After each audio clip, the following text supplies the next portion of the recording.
Hello, we are live for our workshop. I hope you're doing well.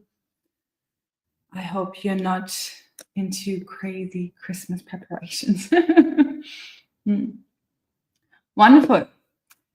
So today we are talking about phase one together.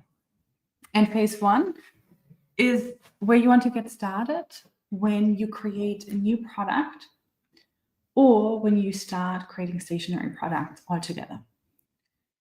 And this is a very crucial part because if we don't do our research well, it's very hard to make sure that our product will sell well. So our goal for today is to go from research to our initial concept idea. And I'm saying initial concept idea because the actual concept we're going to work on and improve as we go in phase two.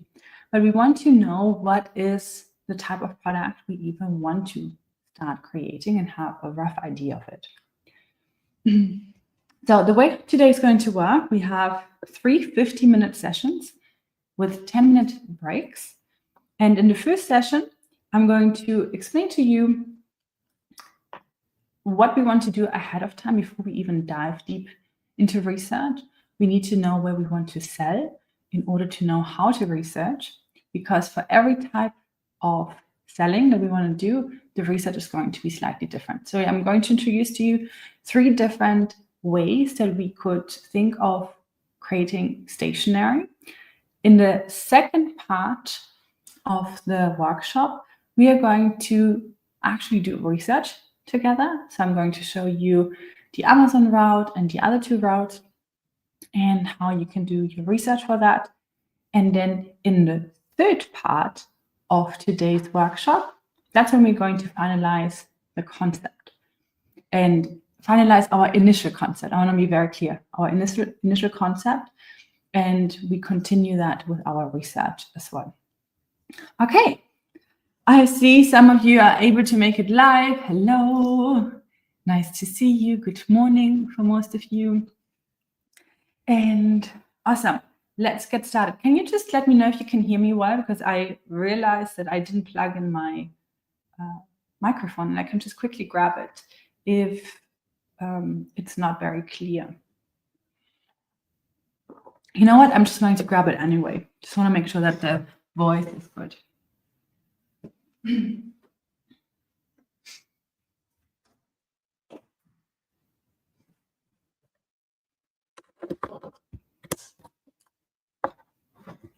Okay, here it is. Awesome. Just going to make sure it's connected.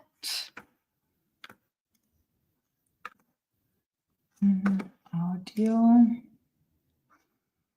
It's not connected. Okay, now it should be connected. Okay, but you were able to hear me loud and clear already. Yeah, I think sometimes the computer itself already has good enough audio. Wonderful.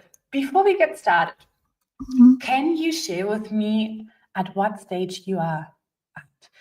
Are you working on your first product? Are you working on your next product? And what are you hoping to get out of today? Let me see. Hello, Juliana. Hello, Stacy. Hello, Chelsea. Nice to see you. Early morning in Vancouver. Oh, yeah, must be very early morning in Vancouver right now. Hello. Just going to let you write in the comment where you are at, if this is your very first product and what you are hoping to get out of it. Okay, Linda. Very beginning with lots of ideas, 2 things, quite far along with content. Okay, wonderful. Stacy working on my first product. Kelly, first product and hoping to check my concept again. Wonderful. Okay. Then, awesome. So today is going to be helpful for either if you already have a product or if you're working on your first product. Before we even start, let's look at what different stationery products we can even create. Many of us will automatically think of a journal, right? A journal or a planner. But there are also a lot of other types of products that can help people that we want to help with our products. And they can be cards. This is a German one now. It's a conversation starter card deck. Here I have a vision board kit. Here on the back side, you see how it looks when you open it. You have like different cards. You can have a vision board that you can have standing somewhere. I have here another vision board kit. Comes with a poster, with cards, with a workbook, and then inspirational additional cards that you can use for the actual vision board. And then here I have affirmation cards. If you want to create a product, either type of stationery product, it's going to depend where you want to sell to know what it is that you want to do. But it's good to have in the back of our mind before we even start with any type of research to know what are products that you tend to gravitate more towards. Would you prefer to create card decks? Would you prefer to create a journal, a planner? What is it that you would prefer to create? And we can make this as interactive as possible as well, so you're free to just share as well. Chelsea's saying, working my first product and hoping to make sure I'm doing market research properly. Yes, very, very important. Just got the draft for my second product for my designer, but now I'm questioning proof of concept. Okay, I think we can help today solve those questions. Awesome. So we looked at different types of stationery products that we can create, right, as an alternative to journals and planners.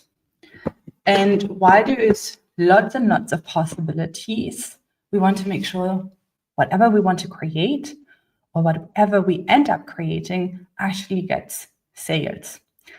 And this can be sometimes tough because when we choose a platform where we want to sell, and that's not a platform where people search for the things that we want to sell, we want to first consider, okay, before I even dive into my ideas, before I even do any of that stuff, let's get the fundamentals right.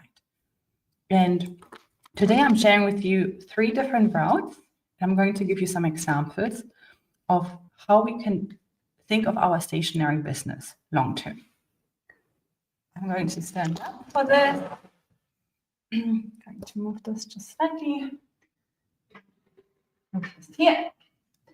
So we have route 1, route 2, and route 3. Route 1 is the one that you're most likely going to be the most familiar with, Amazon. It's the route that I have taken. That means that I mostly only sold in Amazon, and I selected my products based on what people were searching for on Amazon. 2 other routes that we have had members follow that we have not discussed as much is something I want to introduce you today. The second route is an expert route. The expert route is basically you're already an expert in a certain topic. It could be that you're a coach, it could be that you're a therapist, it could be that you are specialized on a certain topic. Usually an expert already comes with clients and experience. So this could be that you already have courses, you already have an audience, maybe you've already written a book, of course optional. But you have been working with people already on the topic that you would love to have stationery products for. And if this is your case, sometimes just going the Amazon route isn't exactly the most strategic part or the most strategic way. It could be combined, but you want to consider your existing clients first, because that's the big point. You already have clients and you already have a methodology or something that you're sharing with your existing clients. You have your own method. As an expert, you might also have different goals why you want to create a stationery product. While creating additional income is one of the goals, it might not be the only goal that you have. You might want to create a stationery product that goes along with whatever you're already offering to clients. You might want that as an alternative to writing a book, to build authority, credibility, establish yourself in the market, and show your expertise in a different way that is digestible and interesting, because then you could be getting leads. So your goal might be leads,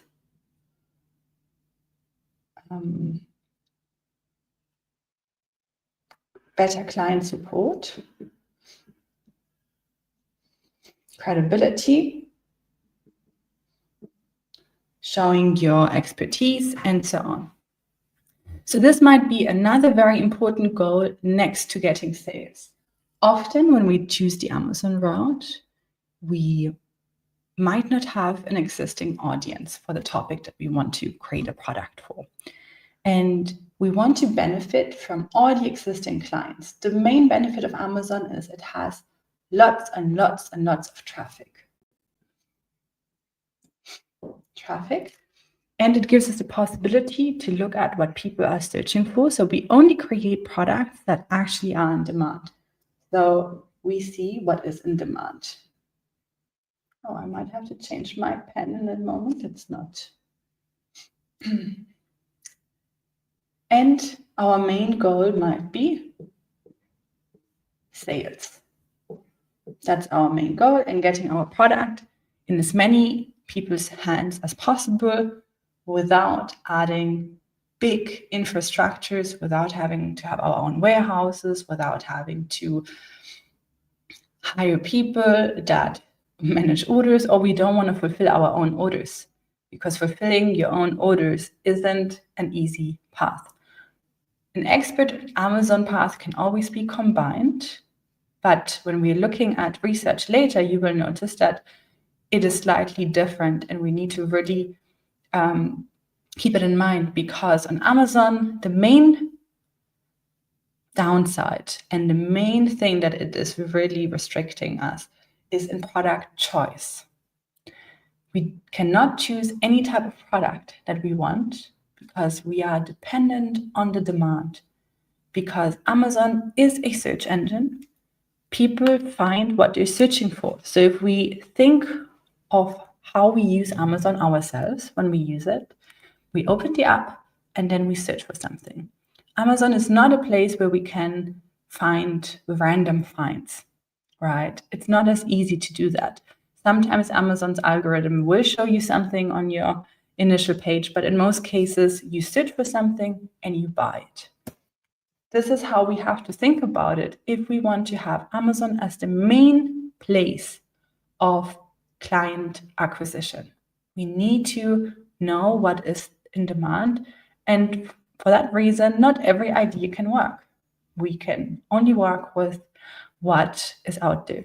Another downside is that some of the things we're interested in might be way too competitive.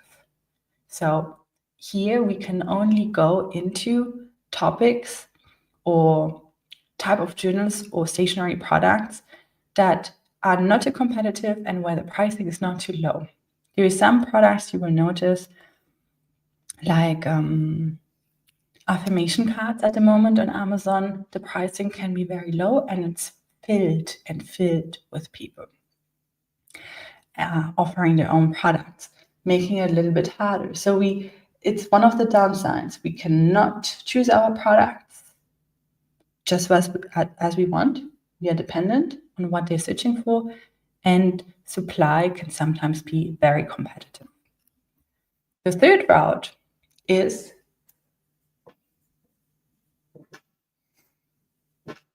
the specialty route.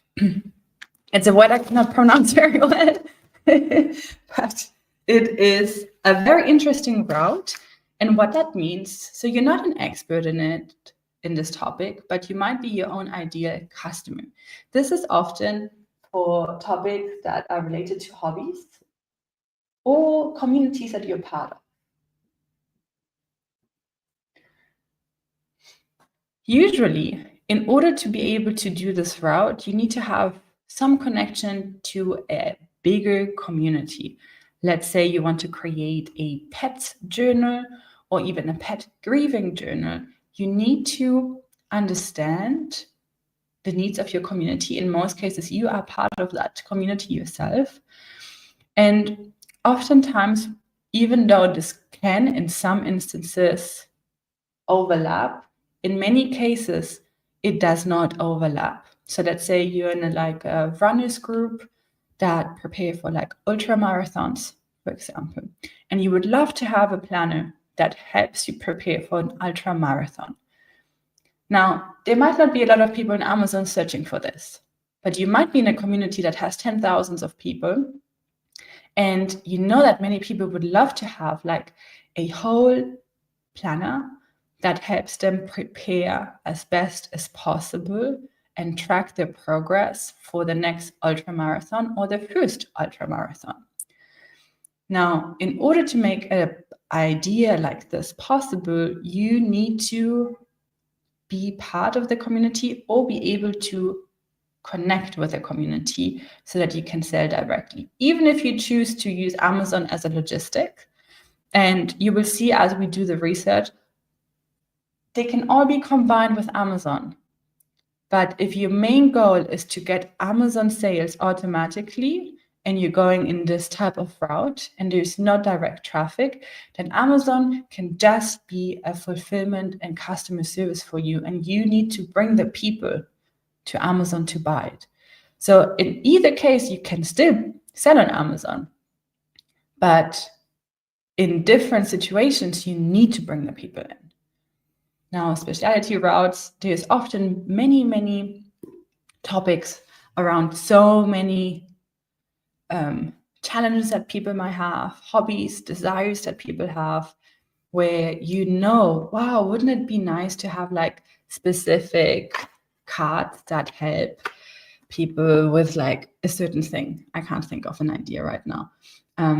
Or have a journal that helps mothers that have a child with like a rare disease, and you're still part of a community with thousands of people. They might want that, right? So let's look at the benefit as well, and then later on how to research that. And if you have any questions in the meanwhile, feel free to post them. I can see the comments on my screen as well.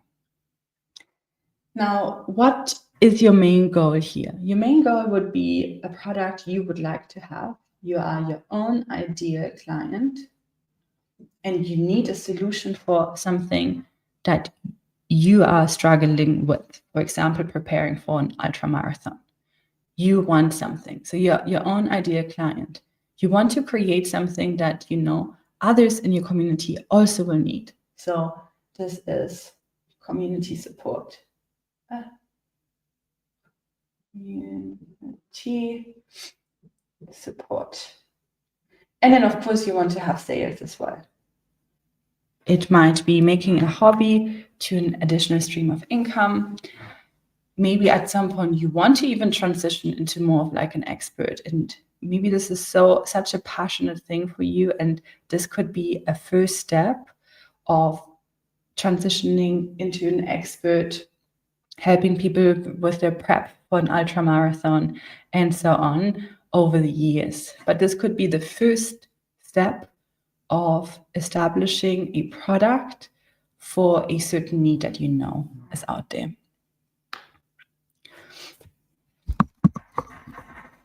Do you have any questions on the different types of routes?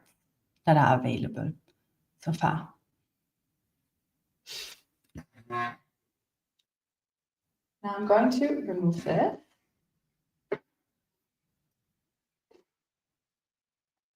And look at one fundamental that applies to all three, applies to any type of business. Let's take this pen.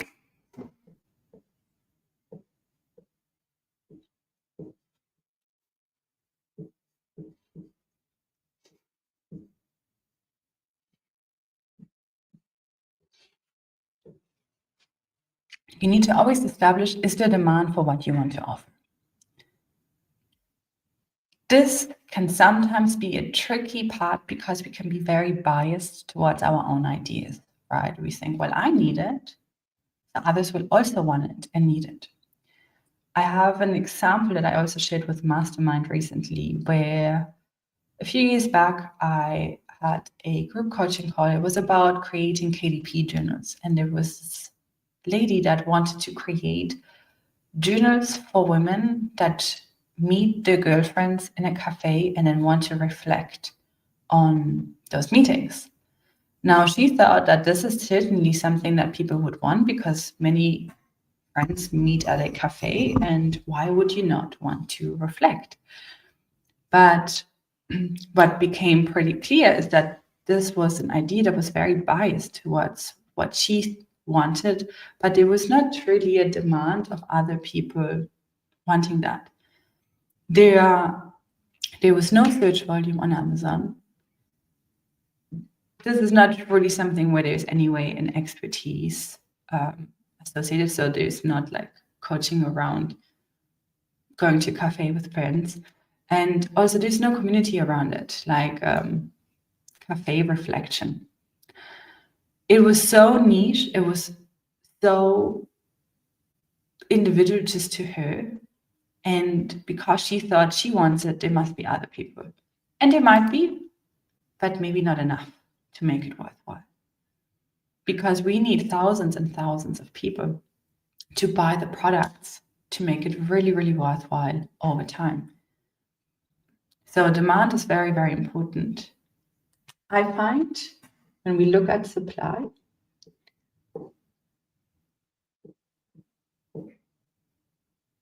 for supply of similar offers,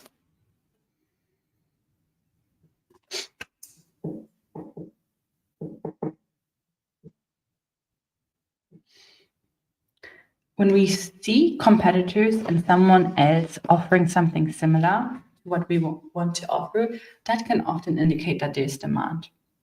Not always, but it can indicate that there is enough people searching for it as long as they're making sales. Now on Amazon, when we research for Amazon, this is something we always want to look at. We want to see, are people searching for this? And are others already selling something along those lines? And are they making sales? And are they making enough sales? Because if they're only selling 10 pieces a month, then this might not be something we want to do, unless we are fine with just getting 10 pieces a month sold ourselves as well. And if this is more of a passion project. But if you intend to make a business out of this, and business can only survive when it has enough sales and when it has a profit. So we want to look at that. As an expert, how does that look like? Well, you usually know your clients already. And you know what they are already buying, what they're struggling with, and where they might want additional support or a different form of support. Because if you do a lot in one-on-one calls, for example, or group calls, maybe they want to have something that they can do on their own. Let's say you're a weight loss coach, and you're helping people lose weight. You have your own methodology. You know that there's enough demand. You have a proven concept because you have people already buying what you have to offer and your methodology. But you know that a stationery product, no matter if that is a desk pad, if that as a journal planner, card, poster for the wall, goal cards, all of these different things that we might be able to think of for our clients. So you will know the supply of similar offers. You can look at that. So you can see, oh, there are other weight loss coaches that have released their own planners and people are loving it. So you can confirm with that as well. But usually the way that you want to confirm as an expert is communicate with your audience. Ask them, hey, if I was going to create a weight loss planner that that includes whatever methodology you're using, would you be interested? And if people say yes, oh, I would love it. When do you want to launch this? I would really like to have it. Then you know, okay, there is enough demand for what I have to offer. And I can start the process of creating my product. For specialty route, you want to do a similar thing. So first, you want to identify, is there enough demand for, in this case,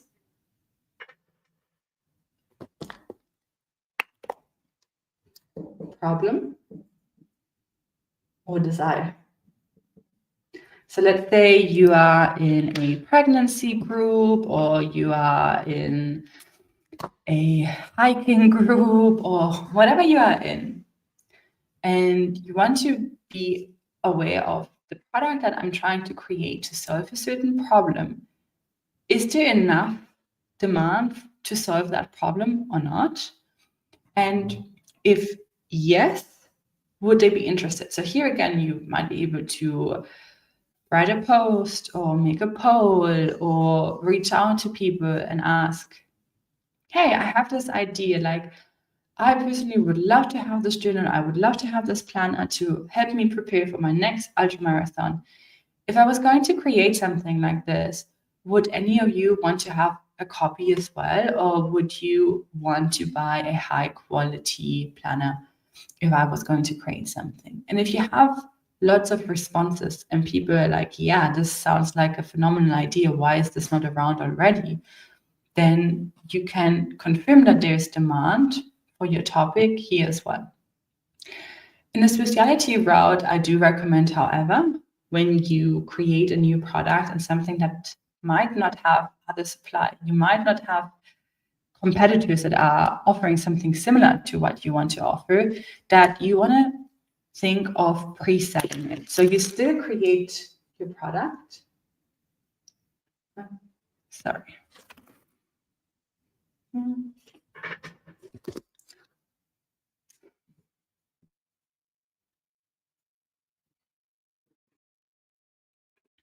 You still create your product. You ask the community, okay, this is what I'm thinking, including. Maybe you can incorporate the community's feedback as well and let them follow you on the journey as you're creating this product. And then when you create a sample, you can say, well, I've got my sample. This is what's going to look like before I jump into manufacturing. I'm having a pre-sale. So if you're ordering early, it might take 3 months or 4 months for you to receive the product.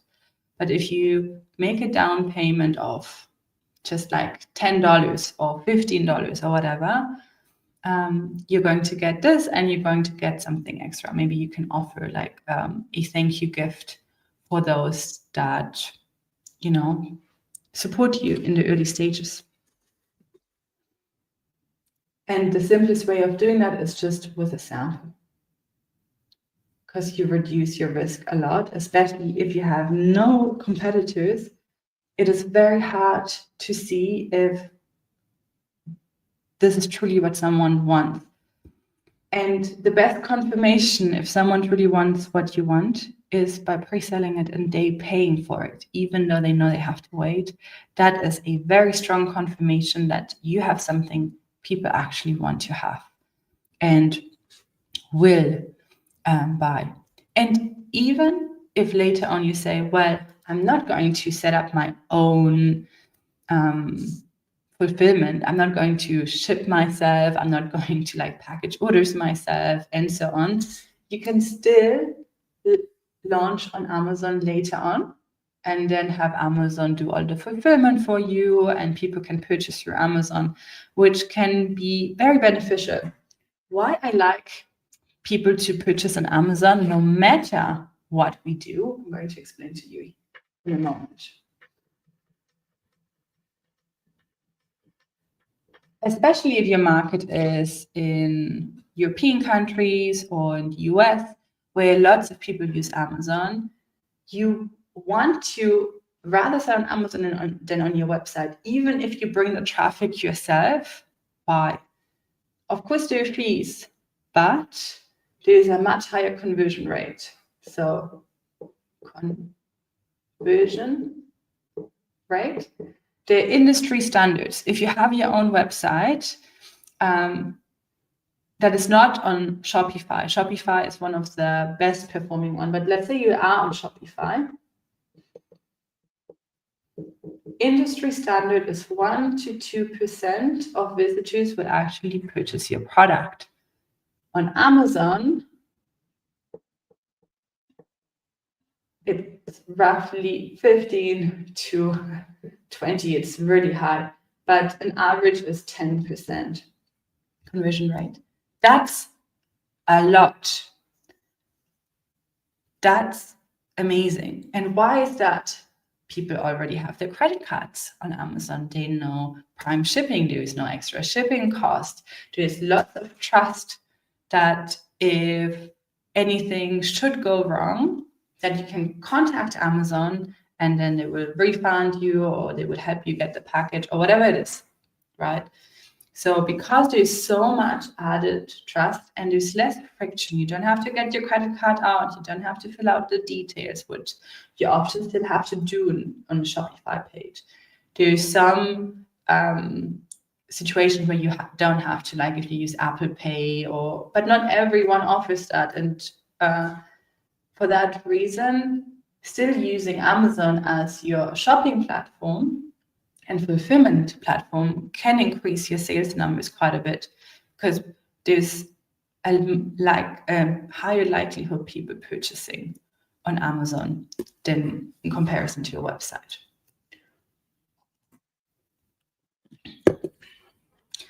Especially if you're going on the specialty route, you don't want to be creating funnels and websites and do all the optimization, because that is quite a thing on its own. It's an art to make a Shopify store work really, really well. So I would rather do that. And then you could still have a Shopify on the side, but it could work. As an expert, you could do that. I think that can also add credibility, but you might want to still have your own funnels and then connect that with other fulfillment services.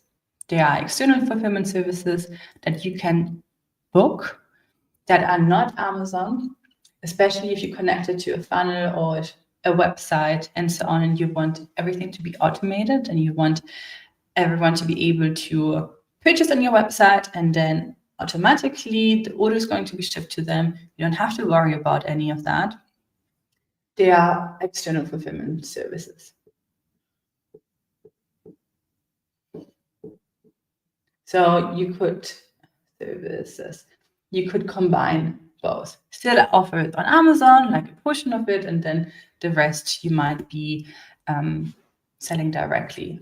Many people that are already having an established coaching business, they often already have their funnels, they already have ads, Facebook ads, and so on. So it is a good way to incorporating it and adding something tangible, making a digital offer more attractive, adding bonuses of them receiving a physical product when they pay in full.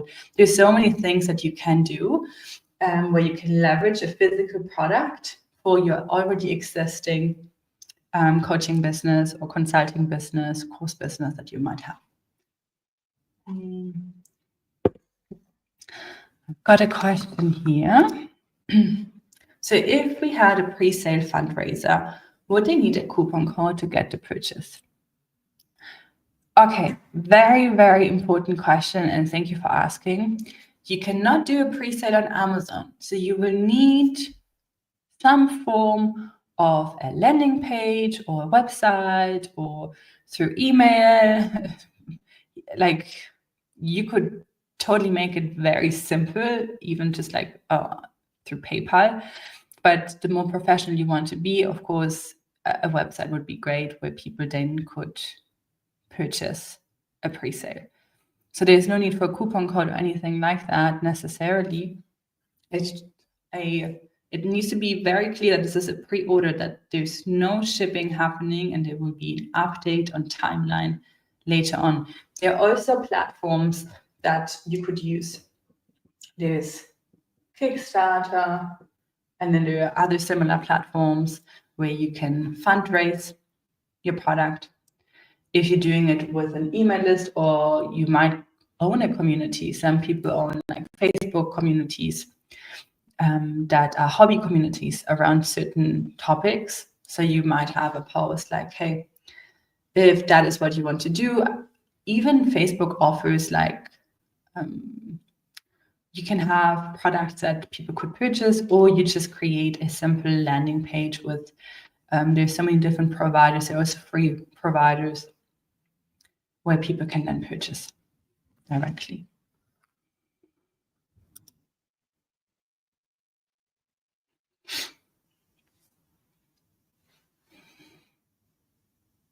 Do you know, when you start getting more purchases on Amazon, does the platform naturally rank you higher with SEO without ad spend? Chelsea, can you clarify more? Have you ranked higher on Amazon or higher on Google? So in theory, if we're thinking of launching a product, often the way that we do it, if we take the pure Amazon route and we don't have any audience, we use ads. Now, let's say you are part of a community, or you're an expert, you have an audience, you can lead people directly to Amazon, then in theory, you don't even need any ads, because through the purchases, you would automatically rank higher. Because the way that the ranking works on Amazon is, if we think of their perspective, what do they want? They have a common goal. They want you to sell more so that they earn more. And they want their customers to have a positive experience. So if they see that your product is something that they're liking, then they will rank you more. And if we go this Amazon specific route and we don't have an audience, we don't have any other way than doing it with ads. This is our way of launching. But with an audience, leverage that as much as possible. You reduce your ad spend if you even have to add ads. But spending money on ads, in my mind, is something very positive. I can tell you. So right now, when I spend ads, I am profitable on ads already. So let me just give you a breakdown. So for me, investing on ads, I don't see it as a loss at all. So my ads right now have 22% ACOS. That means that if my product was $100, $22 I'm spending on ads. That's only for the products that are sold through ads. My products, however, have roughly 50% profit margins before ads. So even if I spend 22, I'm profitable. So I want to spend as much as possible then at this lower cost, because it helps me rank further. I immediately make a return, and my return is 4 times. So I want to get as much going. So ads in itself and spending on ads is not a negative thing. It's just, if those ads spend too much and they're not profitable, then we want to avoid them as much as possible. I hope that made sense.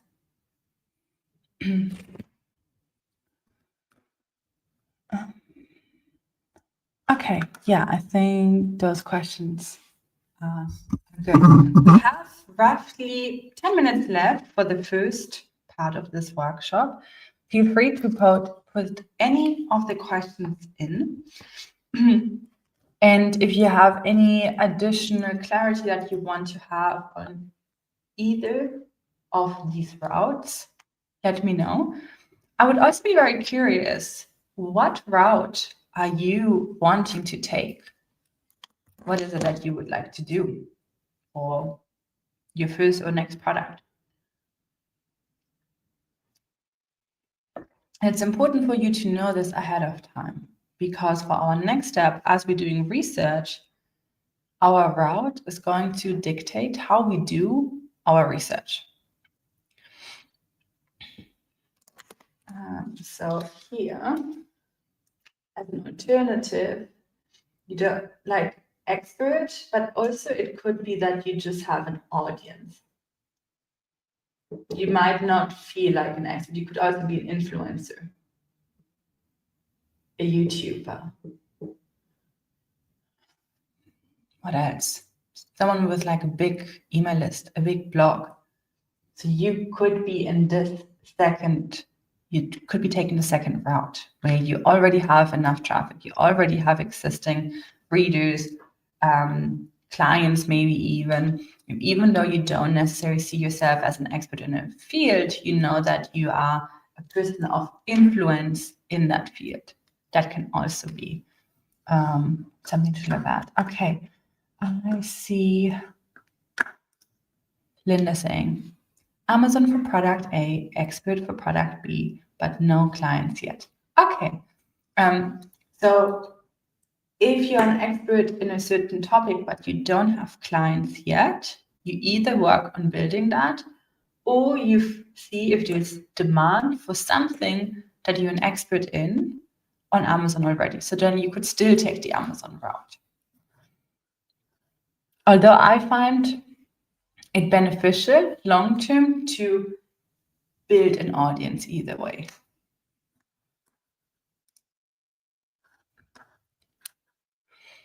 In route 3, how would Amazon fulfill the pre-sale if you're bringing the customer to Amazon? Okay, so let's say you pre-sold through your website or something, then your product is finally arriving at Amazon. There is a service that Amazon has, which is multi-channel fulfillment service. So you basically either manually type in all of the addresses of the purchases, or you just upload a Excel file where you have all of these different pre-sale purchases, and then Amazon will fulfill them all for you. So you can do that without them having to purchase it on Amazon. Unless you made a pre-sale in a different way where they are the first that can purchase it on Amazon. Maybe they just made like a very small down payment and then you give them a discount code and then they can purchase it directly on Amazon as well. Either way would work. Amazon can do external fulfillment for these type of things as well. It is, however, not the cheapest, but it definitely makes sense from like keeping logistics not as complicated too.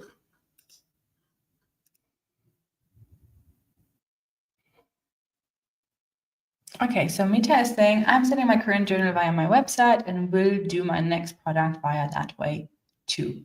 Okay, that's very interesting, because as you are in the taking your second route, you already have an audience and you're creating something that you know your audience will like. So when you're doing your research, Amazon, Helium 10, all of that is not really as relevant to you. What is the most relevant to you is your existing audience already, connecting with them. Not sure what channel you use to connect with them, if it's social media or email list and so on. And then let them know of your plans. Hey, I'm planning to do this next. Is this something you would want to do? So you can confirm your ideas by connecting with your audience, and you're not dependent on what people are already searching for on Amazon. Have you ever opened Facebook or Instagram and you gotten an ad for something, you saw it and you knew you wanted it, but you would have never thought of searching for it because you were not even aware that this existed, right? So people that already are running ads and maybe are running ads for other things or plan to have that as their main route. So they might select a specialty route, they're creating a product for themselves, they're part of a community, for example, someone who's really into manifestation and they are part in lots of different communities, they are connected with some people, but they want to use ads to directly target people that they know would like it, so that people scroll on their phone and they're like, oh, this is awesome. This is what I wanted, and I didn't even know I wanted. So that's also a possibility that can go for both of these. On Amazon, we don't have that possibility as much unless we collaborate with affiliates or something or someone like that.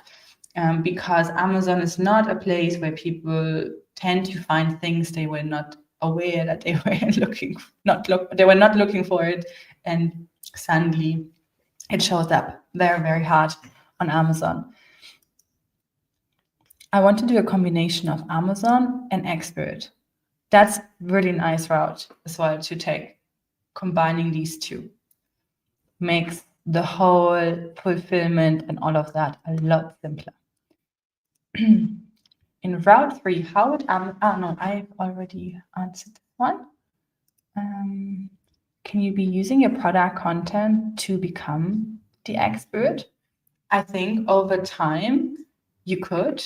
Yes, you could establish yourself as the expert in some field. There are these books out there that are super popular by people that are researchers. So they research a topic and they want to figure out, hey, what is it to solve a particular problem a crowd of people have? And then they research and research and research, and they write a book. And often through this process, they become so familiar that they evolve more and more into becoming the expert. So your product could help you also become an expert and be perceived as one. Because if you have products on a certain topic and you're introducing yourself in the product, so you would want to really make clear that people know who you are. So you can do that by having like an author's page, by maybe telling your story, how this product came about, and so on. And you could then establish yourself more and more as an expert. Many people have used a book that they have written to establish themselves as an expert. You can also do that with a guided journal or a guided planner or a guided book in whatever way. You can use that to pitch different places, like podcast interviews, pitch media. So having a tangible product like a book or a guided product like a guided journal can be a phenomenal way to get you entry to different places and for people to then want to collaborate with you, and then you establish yourself more and more as an expert too. So there are, I think, many strategic ways that you can think about it and work on it as well.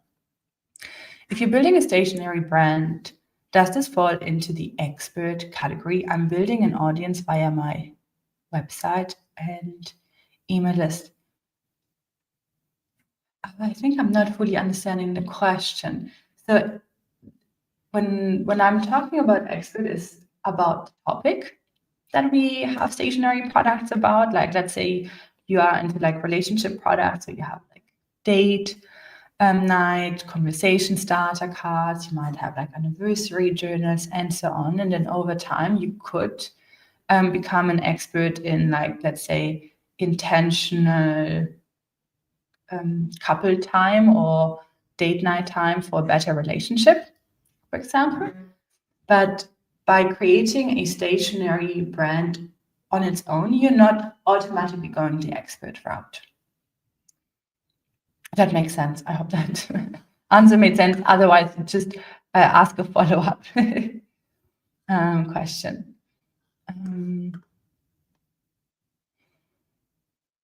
Follow-up. question. And would external sales count as verified purchases to allow reviews on Amazon? No. If you have an multi-channel fulfillment order, basically you're uploading an Excel file to Amazon and have Amazon fulfill all your pre-orders, those are not verified purchases and they cannot have a verified purchase review. So if you want to think about, I want to have lots of reviews. So if I want to launch, maybe there's a different way of me doing that. It could be that they just really do a down payment and then you give them a discount and they could still purchase it on Amazon and then leave a review. I'm sure there's lots of ways to brainstorm a way to still have the person purchase on Amazon directly instead of just fulfilling the order, because then you cannot have the reviews.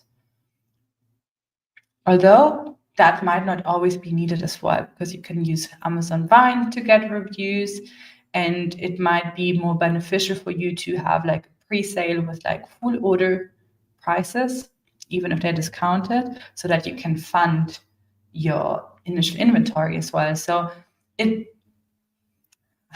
I don't like that it depends, but it really does depend on what your goal is and what your point A is and what your highest priority is. Getting it funded, getting it confirmed, getting reviews later, and like what is the highest priority? And then I would pin that highest priority and then from there brainstorm, okay, if this is my highest priority, then I need to do it differently. Then I will need to and then you look at your situation. If you wanted, you can always let us know as well, and we could like reverse engineer it.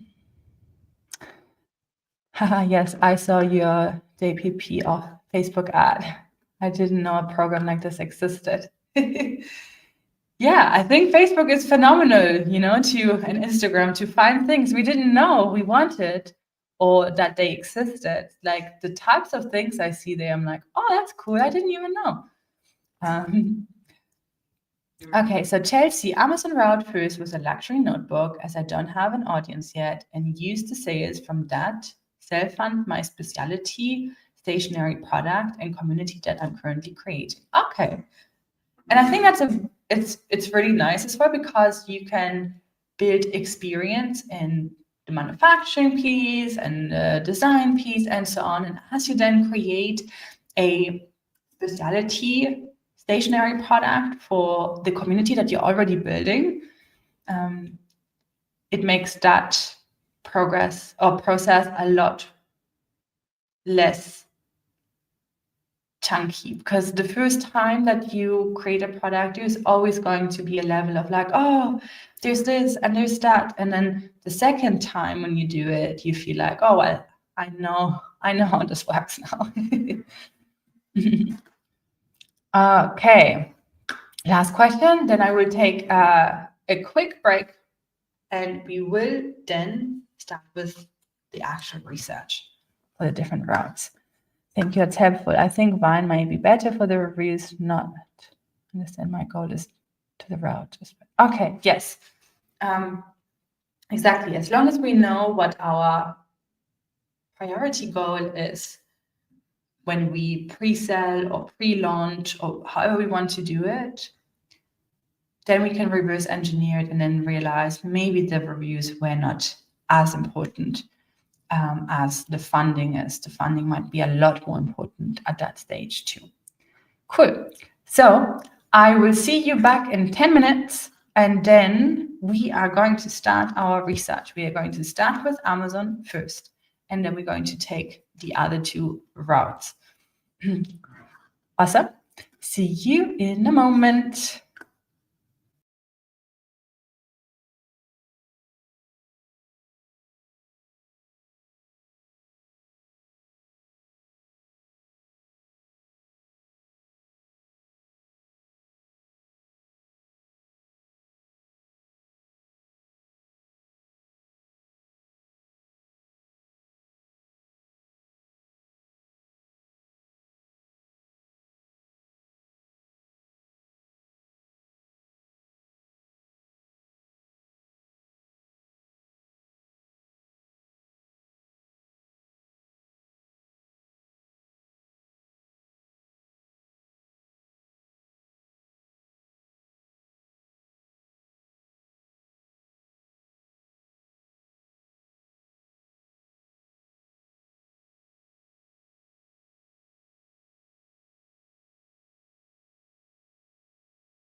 Hey. Wonderful. Okay, so we are now in the research phase, and we have the 3 different routes that we can take. And for each one, we need to know what do we need to be able to accomplish the research, how do we research, and what metrics do we need to look at. The most time I'm going to be spending on the Amazon route because that requires real research to do it, and it needs more technology for us to be able to do it. Many of you already have heard me talk about this tool. It's one of the only tools I use for Amazon. And it is Helium 10.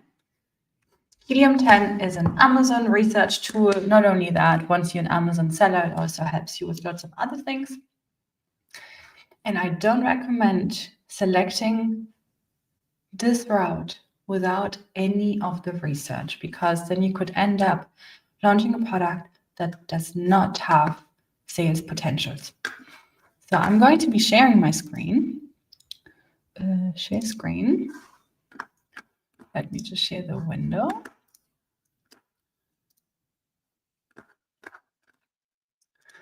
And this is Helium 10. Can you see that? Yeah, I think it shows. Okay.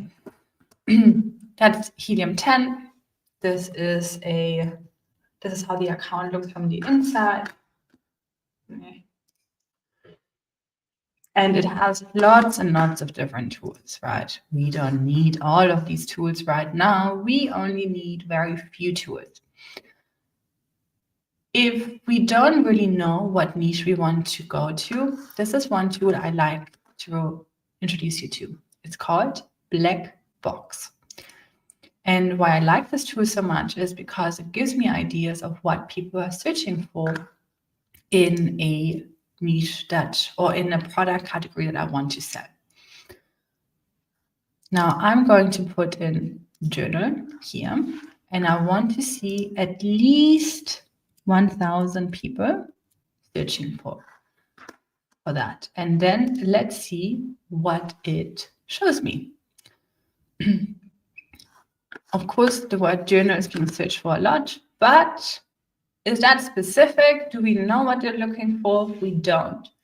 We move on. We want to see something where we know the topic of the type of journal they're looking for. Here, prayer journal, that's very specific. We know, okay, 29,000 people searching for it. So prayer journal has clear demand. Now we have butterfly journal, which is interesting. Leather journal, is this specific enough? No, it's just a journal made out of leather. We don't know the topic. Is it a notebook or not? I try to stay away from really broad topics, because when we open that on Amazon, for example, journal notebook, if we go on Amazon and look at that, you will notice that it's extremely broad. And when it's very broad, whoa, what happened here? What was it? Journal notebook. Journal notebook. If something is very broad, we will have big competitors often coming in. We have Amazon Basics. We have all sorts of different notebooks. Also, here we see some ads. It's all sorts of different topics. We don't necessarily know what people are searching for. We, of course, have the big players in between. This is not very clear. We don't really know what the intention is of our buyers. We want to know what the intention is and what they're really looking for, because sometimes we will know that when we buy things ourselves on Amazon. We will type something in, and then we see the search results. We notice like, oh, shoot, this is not specific enough. I need to change the way I'm looking for it. So we change the way we look at it. So let's say we look for like a prayer journal for women.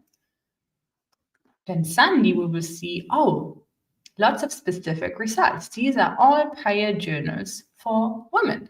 Some of them, here we have one for teenies, but we will find results that are a lot more specific to what we are trying to offer. That is good. We want it to be as specific as possible to be able to confirm an idea. One of the mistakes that I see people make, for example, if they want to create a self-care journal, they look for self-care and they see, okay, self-care, and they look at the search volume. So let's see what the search volume is for self-care. Taking some time.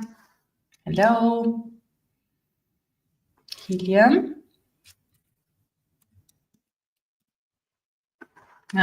Okay. I'm hoping that helium opens up. I want to see the search volume. Okay.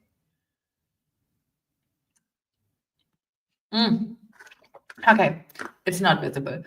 I'm sure that the keyword self-care has tons of searches, probably more than 50,000, maybe even 100 or 200. I don't know. I haven't checked it for a long time.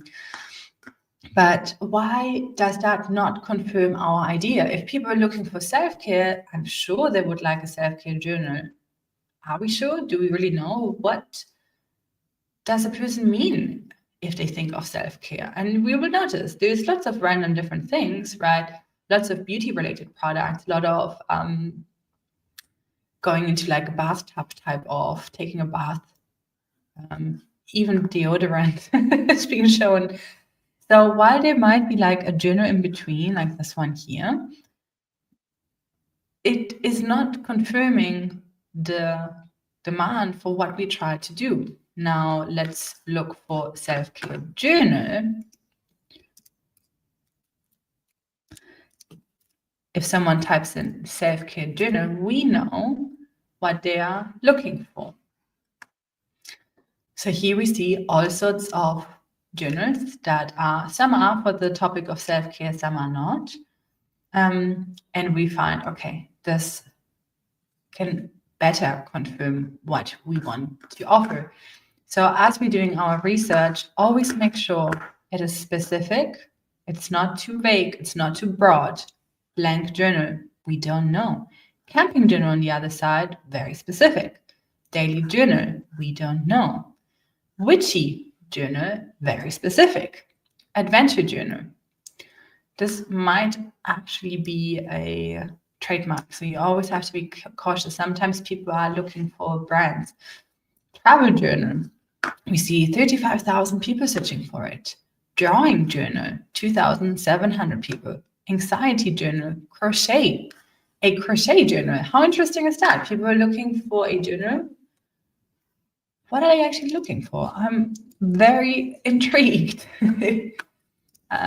Let's look at that. What is a crochet journal? Is it made out of crochet or is it to help you crochet? Oh, it's to help you crochet. Crochet, do I even pronounce it correctly? But yeah, crochet. Interesting. So people are looking into buying a journal to help them with their crocheting, with their hobby. And this one here is selling 100 pieces. Okay, interesting. I love this tool because I get to see things that I otherwise wouldn't. And I know that I'm only going to be shown something that includes the word journal. Pink journal, is that specific enough? No, it's just a color. We don't know if they're looking for a notebook and so on. Gratitude journal, specific. We know that people are looking for a gratitude practice. That's great. Movie journal. Disney journal, we can't do these things, so we need to always be careful if there are any trademarks. Devotional journal, exercise journal, poetry journal. How cool is that? Grandmother journal, therapy journal, happiness, food journal, fitness, manifesting, and so on. You see, there's so many pages here.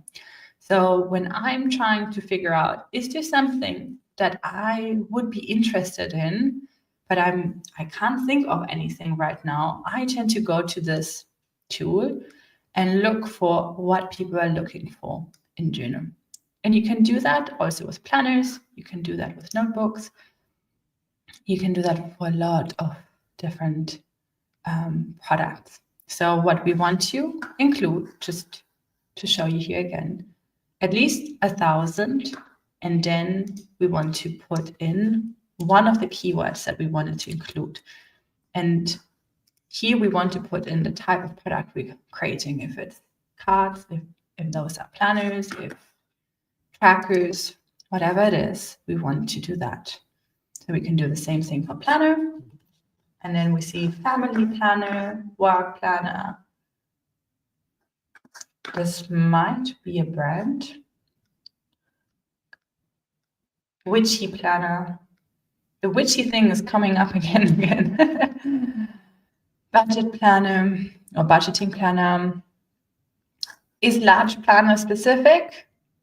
No. We don't even know what they're looking for to do. Even though sometimes when we see like these revenues here, it's like, oh, that's amazing. Yeah, but we will most likely have big players. We don't want to compete with big players. Large planner, let's look at that.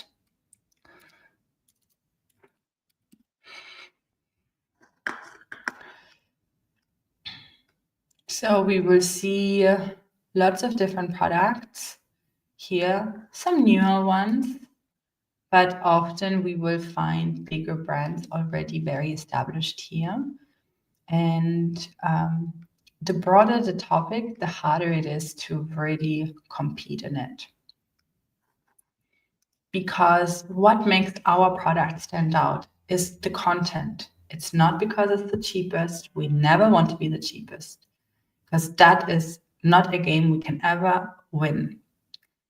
We need good profit margins. We don't have the capacity often to purchase 10,000 pieces and being fine with just getting $1 in profit. Like, that's not a game we want to play. It makes no sense for us. So for that reason, we need to go into the smaller topics and go for the content, offering something different to what is already out there. So here we see business planner gets more interesting. Garden planner. The gardening journal and gardening planners, this is something that I keep seeing. Teacher, aesthetic planner, that's also too vague. We don't even know what aesthetic means for most people. Everyone has their own idea what that means. Wellness planner, travel planner, work day, witch planner. Again, witch. Lesson planner, fitness planner.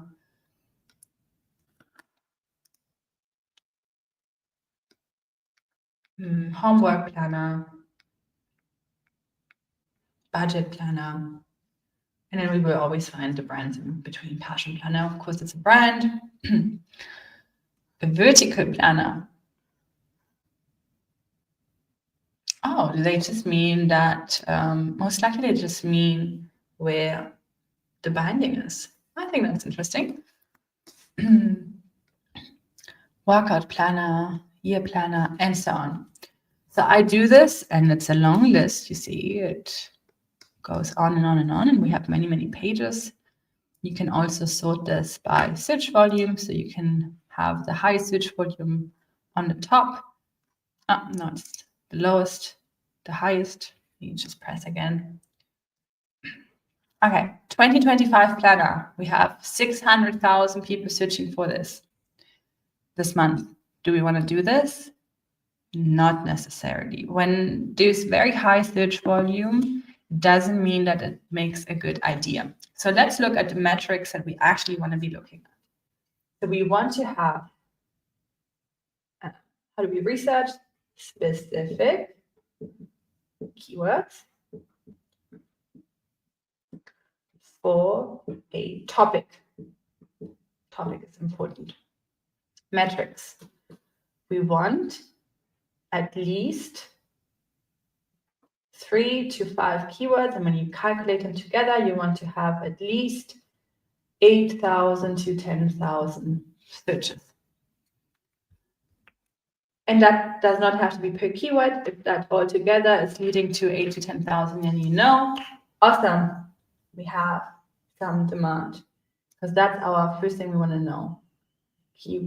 I'm putting keywords, KW for keywords. So the first thing, demand, we're looking at. The second thing is we want to look at why. We want to see how competitive it is. And the first idea is better not to take the most competitive one, because that can be a little bit challenging. Now, there's a need for slight flexibility here. What if it's only 6,000 to 7,000 searches in total? Well, then, as long as you know, well, this might not sell as quickly as a different product, it might still be worth it. You know, a smaller product can also be super, super worthwhile doing. Where do we want to do a hard stop?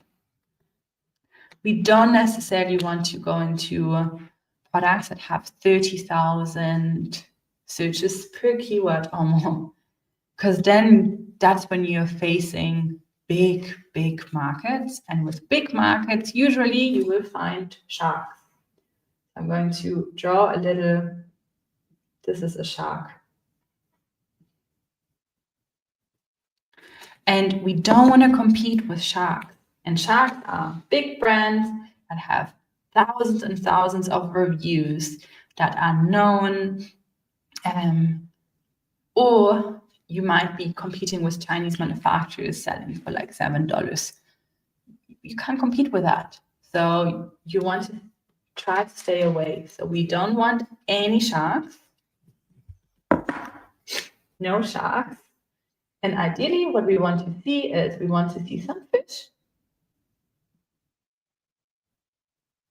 fish that are not the massive sharks, but they're getting some sales. So if we see that they're getting 5K in sales a month, and we have 2 or 3 of them, then that indicates, wow, this is a niche that has people buying already, it has people searching for this, and I have a few competitors. Having some competitors is a good thing. It's not a negative thing. You don't need to find a unique idea that has no competition.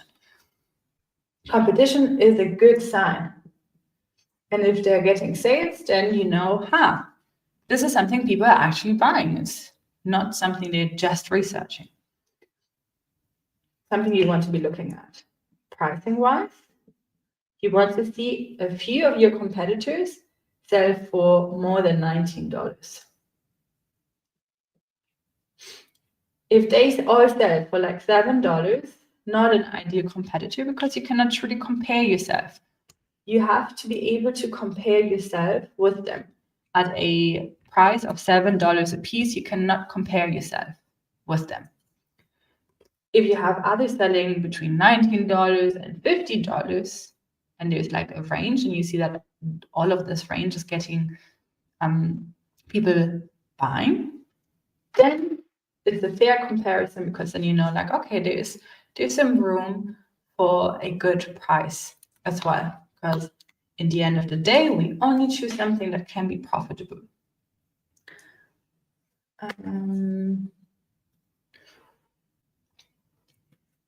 These are the main things we want to be looking at. So I'm going to show you how we use helium-10 to look at these things. So I'm going to, what do we take? Let's take maybe the garden journal. I want to see. And let's go through these metrics, right? So let's have garden journal. And before I press, I'm going to wait for helium-10. Hopefully, why are you not reacting, helium-10? Let's try. Okay, it is reacting. Awesome. Why do I do this? Oh, helium. Okay, again, let's try this. Why is this not working?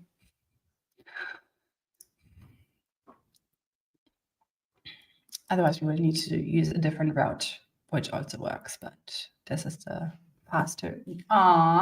Okay, it's not working. So then what we will do, we will go back to helium-10, and let's start by looking at the demand. We want 3 to 5 keywords that in total have 8 to 10,000 searches. So we go to another tool, which is called Magnet. You will find it here. And I picture this as a magnet for keywords. Like I want to know all of the things that people are searching for. If you want to do this for a different country, let's say UK, you need to change this to the UK first. If you want to do it in Australia, change this to Australia. You always need to make sure that it's the correct marketplace, because people, even if they use the same language, the market tends to search differently, especially because there are different spellings in UK than there is in the US and so on. So we want to make sure that we research for the country that we want to sell mainly in. And the reason why I sell mainly in the US is because even small niches are pretty big there. Okay, so I put in garden journal, and this tool is showing me 2,000 different keywords that are related to garden journal.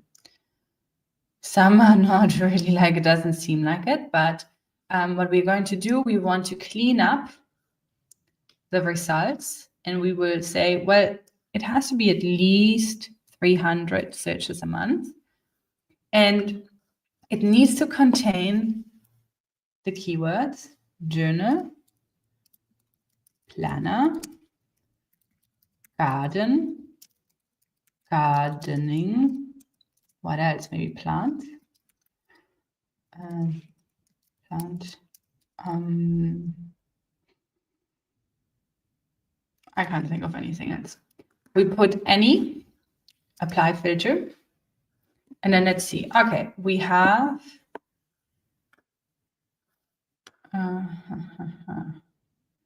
it's still showing me a few unrelated ones, but okay.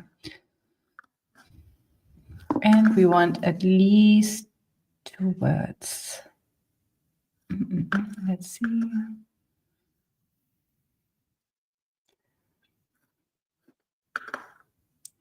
Oh, it's not allowing to do that anymore. Okay. Well, then we need to just go through it. It's anyway not allowed. So let's see. Gardening tools. Is that specific enough? No. Notebook, monthly planner. No, no, no, no, no. Gardening supplies. Also not specific enough. And we need to go down. Gardening book. Slightly getting better, but still. Garden journal. So we have 2,600 here.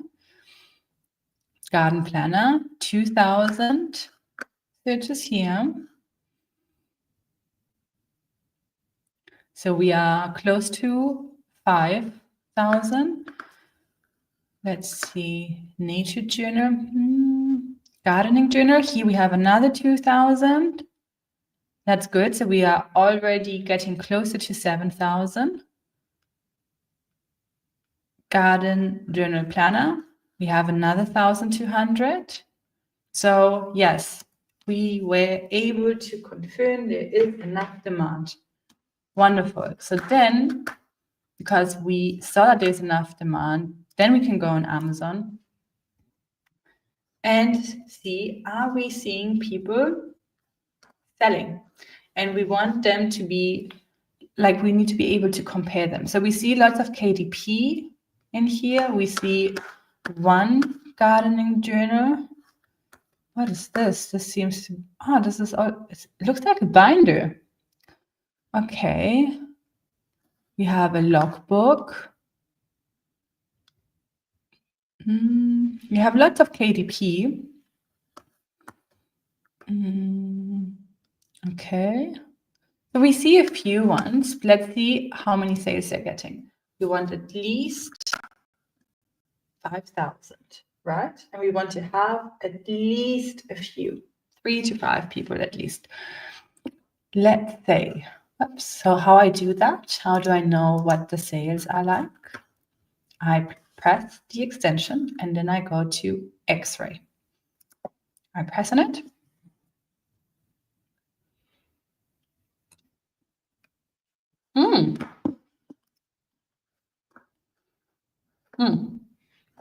Okay. Helium is acting up a little bit today. Not a good timing. We want to have here some research done. Okay. Hopefully it's going to start showing us some.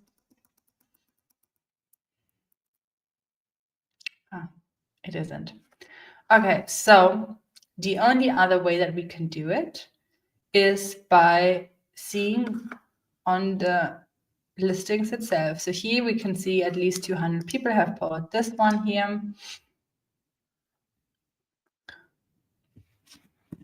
Let's see if Helium 10 shows it here. Yeah, so almost 300 pieces were bought of this one. So we have one. I don't know the brand. I don't know if that is a known one or not, but it doesn't look to me like it is. Doesn't have thousands of reviews yet. The price is over $32. We have confirmed more than $5,000 in sales. So this is already one confirmation. Then let's see this one here. It won't show us the sales. Let's see if Helium 10 will show us the sales. So they did this through a publisher. Only 70 sales, so not that great.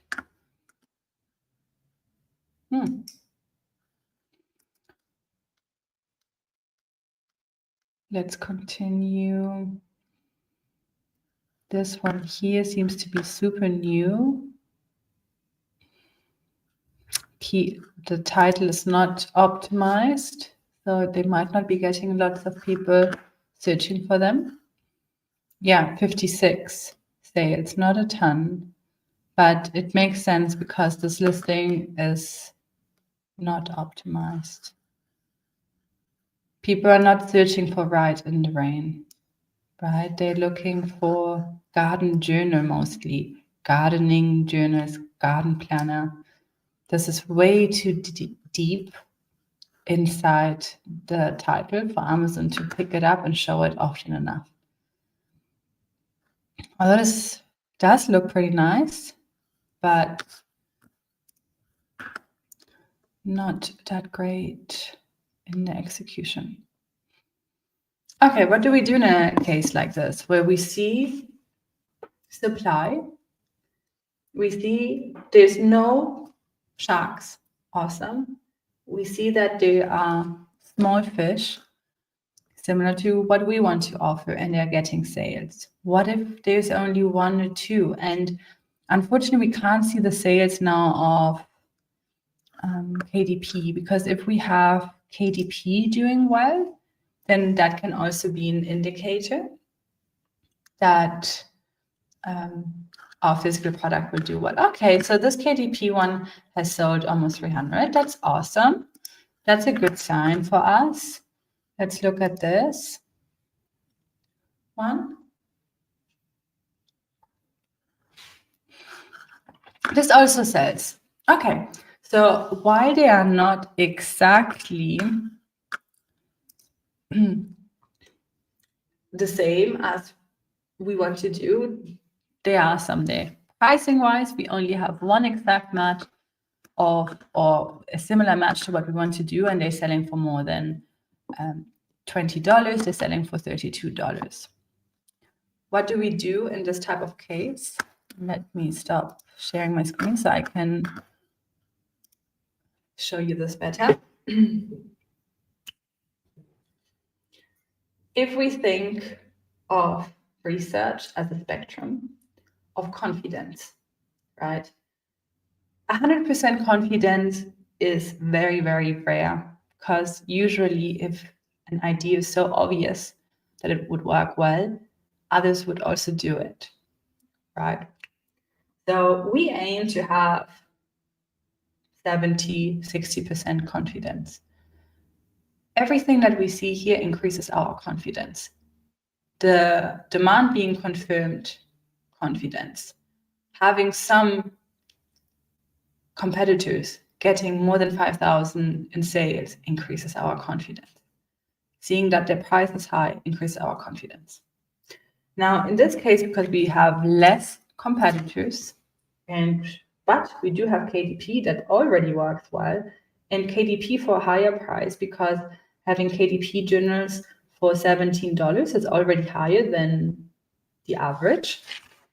That can be nice, but still I would probably be in a confidence like roughly 50 something percent. And that's just something I want to be aware of, because if this idea I'm not entirely confident, I rather just research something else and then compare where do I feel the most confident in, and then I choose that idea first, and then have this on my for later list, because then I can still have a product where I'm like, well, I'm not confident that it's going to do like extremely well, but I'm confident that this product might do like $3,000 to $4,000 in revenue a month and could be a nice addition. Because if you have a couple of them, like the smaller products, that also adds up, and that can be also a lot easier on cash flow, because you don't have to reorder inventory as quickly. Those could be like slower burners that go in the background while you still build a core product. So it can be still interesting. Looking at what we just did here, we use Helium-10 to find specific keywords for a topic and identify demand, look at supply, avoid sharks, make sure that someone is making at least $5,000. Ideally, you want to have 2 to 3. If it's less, your confidence just goes a little bit further down. If it's more, your confidence goes up. And then the same with the price. This is how I confirm or initially start researching a product. If I have 3 ideas that came through this initial research piece and I'm confident about them, then I will still do a lot deeper research on them. Because what if this is just a short-term trend? What if this is just Christmas market? So how do we look at these things? So the way that we look at them is by going back to Helium-10 and then look at the different keywords that we use to confirm our idea, and then see like, okay, looks like this has some seasonality. What is the average throughout the year? So the average of this keyword throughout the year might be around 500 searches a month. Okay, note that down. Then the other keyword, where was the other keyword where we saw? Camping journal. I think it was on the other page. Let's go back to page 1. Garden planner. You can do the same thing here. Okay, interesting. Garden planner seems to have, especially around January, March, from January to March, higher search volume, and then throughout the year, around 800 searches a month. So in summer, this doesn't sell as well as in winter. We go to the next keyword and do the same thing. And you will notice that even though it's the same niche, not all of these keywords have the same patterns. Where was it? Where was the gardening journal? I think I passed it. Garden journal here. Okay, so garden journal is being searched for longer until the end of May, mid of May, and then it goes down during the summer months, and then it goes up during Christmas time. So is this then a product that is evergreen, or is this a product that has some seasonality to it? I would say that there is certainly some seasonality to it, but it's not that it's similar to like an Easter product where it only sells for a certain time. It does sell for most of the year with like a dip in the summertime.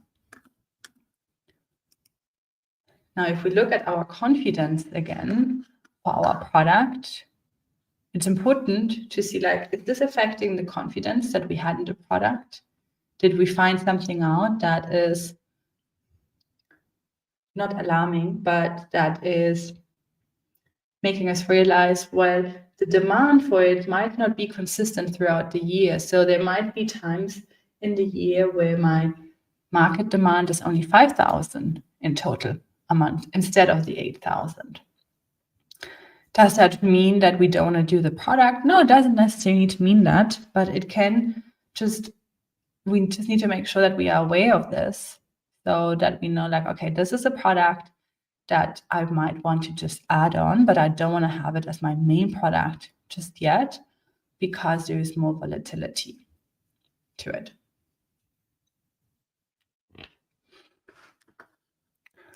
And let me see if there are any questions, because I have not been able to see the questions. And Linda's saying, I was just thinking that self-care is very wide, just like Christian is wide or gratitude is wide. Yes, absolutely. We don't know what people are searching for, so it needs to be so specific. If it's not specific, it's not a confirmation of demand. Can you repeat those metrics, Linda? Were you able to see them now? So demand, 3 to 5 keywords. When you calculate all of that together, 8 to 10 searches a month, 8 to 10,000 searches a month together. And we want no sharks. We want other similar fish. We need to be able to compare them to ourselves. And then we need to have at least $19 or up.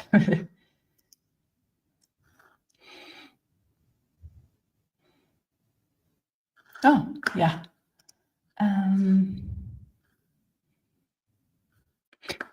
Okay, these were comments I didn't see earlier. Sorry.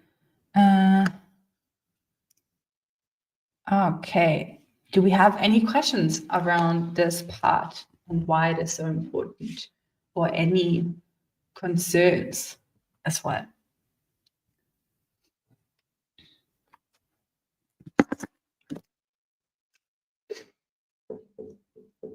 Can you see that? No, let me remove the comment. History is something we want to follow up. We want to look at the history of the products. Always the search volume history, because if we look at the past, we cannot always predict the future from the past. We can recognize patterns that help us to make an informed or somewhat informed decision. There are also trends sometimes, right, where a new topic becomes very popular, and then we will find that it just goes like this. So it wasn't as popular, short popularity, and then it goes down. We want to avoid those type of products too. How do we avoid these products if at the time where we're checking it's here, it's just getting super popular? If we see that it suddenly got popular in a matter of just a few months, then we have to have our like radars on, like, oh, this might mean this is a trend. It could be that I'm just wanting to enter at a, at a time where it's super popular, and then by the time I launch, it's not popular anymore. So we want to avoid these type of things as well. That's why we look at the history. But initially, I don't tend to look at that yet. I just look for this first so that I can have a bit of a confidence and see, is it even worth doing additional research or not? And then I go like, okay, now I'm confident. Let me look at history. Okay, so Linda is asking a question. So if gratitude is wild, you have to keep researching to find better keywords, 3 to 5 within the niche that are more specific, like gratitude, June. Okay, so if someone was going to write gratitude itself, then it's super, super wide. But if it's gratitude journal, then we know the topic and we know it's matching the type of product we are trying to offer. Gratitude cards, for example, gratitude journal. So the keyword needs to include the word journal, the word planner if you're doing a planner, cards if you're wanting to do cards, whatever type of product. So your product type and the topic needs to be included. You don't often need to go as niche as gratitude journal for menopause women, for example, because this might not be something within the awareness of the group of people. So maybe someone who is having menopause right now still will be searching for just a gratitude journal. They might not be specifically typing that in. So as long as we have specific topic plus product type, then we know that this is specific. Now, often what people do wrong here is that there's no topic, there's only product type. So if someone is looking for a daily journal, even though it's 2 words, it's only describing the product. It's not describing the topic as much. Because yes, a daily journal, I mean, we assume that it's to write in daily, but we still are not quite sure what they're looking for. If they're looking for a blank notebook, what they're looking for. If you're looking for a gratitude journal or manifestation journal or prayer journal, we can assume that they're not necessarily just looking for a blank notebook. Unfortunately, people will not look ultra specific, and you will notice that as well. And I noticed it was so funny. It was such a meta moment for me. A few days ago, I went on like a journal planners shopping spree. And it was so funny because when I started buying things, suddenly I looked super broad. I was like, got a journal. And I'm like, what the heck, Laura? Why are you looking so broad? Because then no wonder the results are not always the best. But as buyers, we often look very broad unless we're looking for a specific topic. In that moment, I didn't think of a specific topic. I just wanted to see like all the different types of journals. And I ended up buying so many of them because I was like, I restricted myself from buying for a while, but I want to do a little bit more, market research again because I'm developing more products. So I'm like, okay, this is a valid business expense. Anyway, so most people will look very broad. So I was not looking for a guided journal for busy mothers or something like that. Like I was really looking broader. At some point, I switched the way I looked for, because I noticed, oh my goodness, this is not how I'm getting good results. And it was so funny because like, why am I not searching the way that I know others are searching as well? So I started looking for gratitude journals and other things and got a little bit more specific. And I looked for, because I wanted to look at planets, I wanted to look at a few different things. So as we're not going to get ultra specific here, but there's going to be like some topic, like mental health, anxiety journal, prayer, devotional journal, things like that already give us a direction. Okay, and then find a gratitude journal for menopause is selling at more. And okay, so if you see that there's gratitude journal for menopause women and there are people searching for it, then if you found some on that topic and they were selling, yes, it would work if that topic is searched for. Oftentimes when we go very specific, they're not as searched for. And the journal I'm working on has to do with letting go of fears, embracing courage. But Very few people are searching letting go journals, but it's also correlated with anxiety and stress. Very good point. Yes, most people will not search for the methodology, they will search for the problem or for the desire. So let's say someone is struggling with negativity, they might look for positivity journal.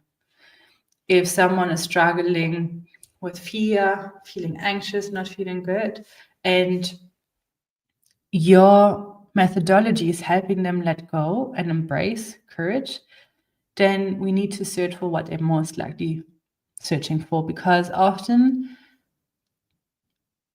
they search for what they want and we give them what they need, because the methodology might not be in their awareness. So if you have an idea of a problem that you want to solve and you search by the solution that you're offering, you won't always find a demand. So what if you don't find demand? It could be that you put it too specific related to how you are offering a solution. So you need to start brainstorming. Okay, if I'm the person struggling with stress and so on, so how would I possibly search for this? Maybe stress relief journal, maybe anxiety journal, and so on. Stress, all of these different things, mental health, positivity.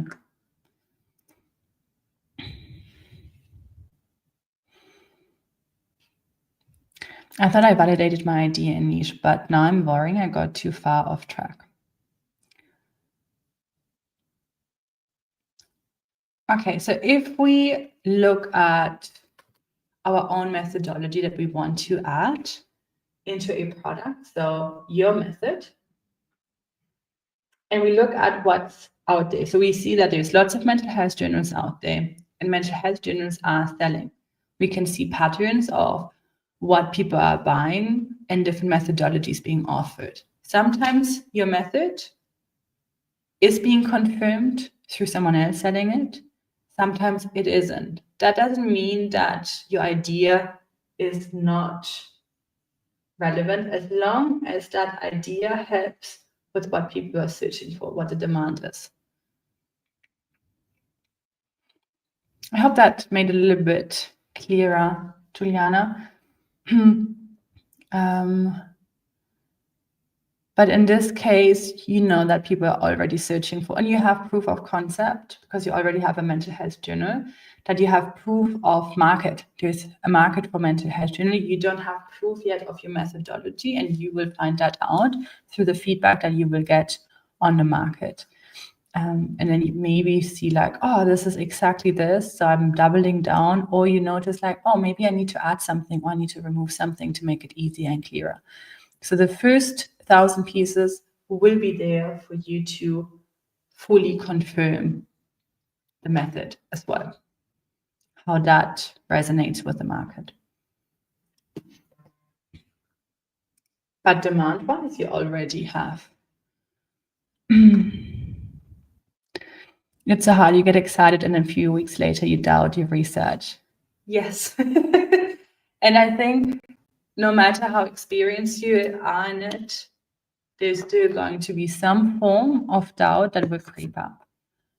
And I think we can just acknowledge that the doubt is there, and also see that it's so normal as being as part of being an entrepreneur, that the feeling of doubt is never fully going to go away. And if we look at the confidence, know that if you don't feel 100% confident, it's totally fine. You're not expected to. 60-70% of confidence is all that we need. And then we let that doubt still be there. And the uncomfortable feeling that comes with it as well.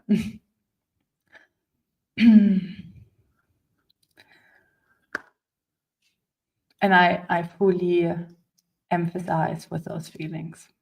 I know that can be the tough part of what we're doing.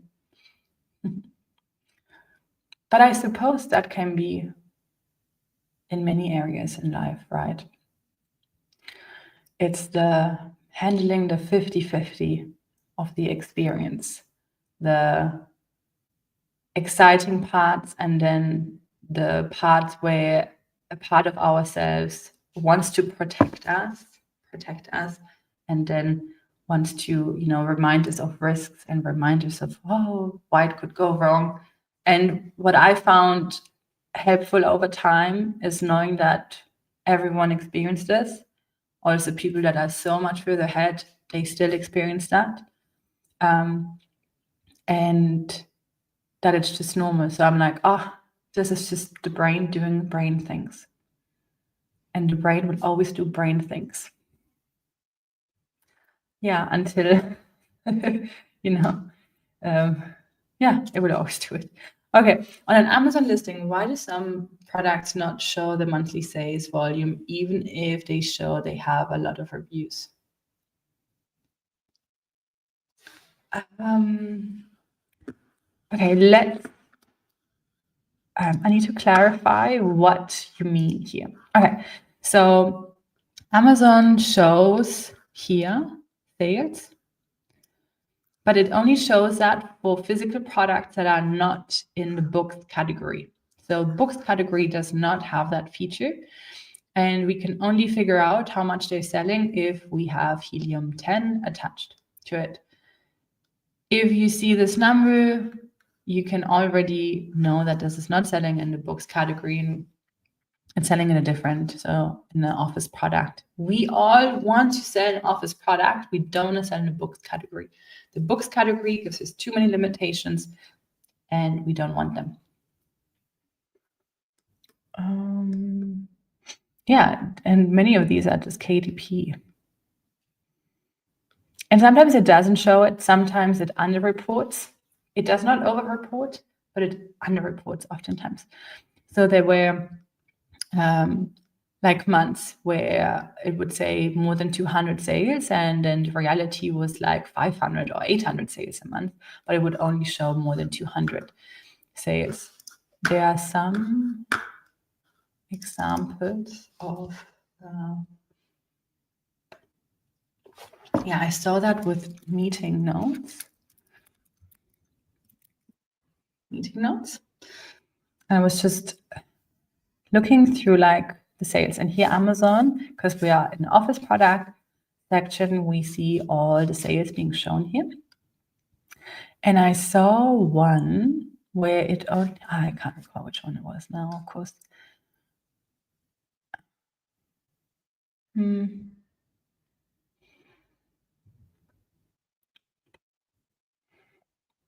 Yeah, I can't recall. Maybe I think it was this one. Yeah, it says more than 900 sold. And then I was looking at it, and I think it was this one. Sorry, I've been looking at so many products that I'm already like, and it's more than 1,500. Sometimes it's like a lot more here. The difference isn't as bad, but sometimes it is really a big, big difference. Here it says 400 bought, and it actually, they're selling close to 2,000. So even though this is selling more than the other one, it is only showing 400 while the other one is showing 900, even though this sells more. So it's not really accurate, but it's good to see that there are sales. And it's really helpful. I really like that they started doing that, that they're showing all the sales. And I've noticed that when I buy something, that it has an effect on how I select products. Like I was looking for a juicer. My oldest son, he loves juicing, and we found out while we were in Austria, it was a kids hotel, and there was like this juicing bar, and he was starting to create juices and smoothies and all of that stuff for everyone. And I'm like, okay, I'm gonna get him some juicer. So I was looking through reviews, but I was influenced by the purchases. So there was one juicer that had 3,000 plus purchases. I was like, this is the one I want to get. Even though it had less reviews. I don't know what it was. It had an effect on my decision making.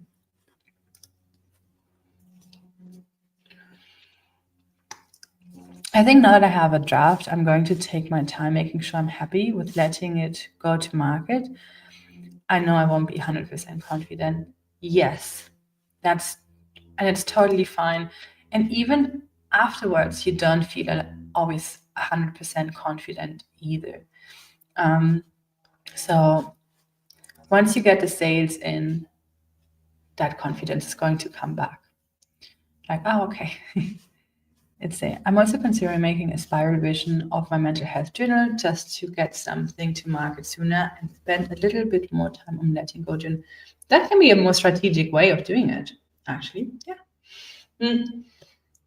You know why? Because so many people love spirals, and there's not a lot of spiral out there. You already have proof of concept of your journal, so might as well do it that way. Yeah, for sure. I like that idea. It's the fastest for you to do. You already have the design. You can send it to the manufacturer. They will just have to reformat it to make sure that it adjusts for the spiral. But then, yeah, then you can still work on letting go journal. We have another member that did that. And I think she more than doubled her revenue just by adding a spiral version. So that can be a very strategic way of knowing, hey, I have confirmed demand. I have confirmed sales, so my own sales. For this topic, my methodology is confirmed. Now just get a different binding or different color or, a different option. Yeah. So because if we think of the market as a whole, right? So we have the market, and sometimes how we can identify good market gaps is by thinking of what the patterns are. So if we think of preference and binding, I find it's often 50-50, spiral and hardbound. So if you have a hardbound, you can try to address the other part of the market by offering spiral, right? Then it could be other ways, colors, of course.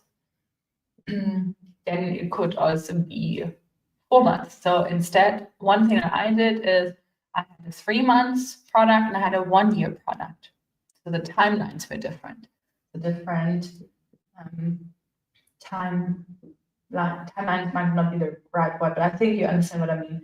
90 days versus 365 days, right? Not everyone wants 2 pages per day, but they still want a solution.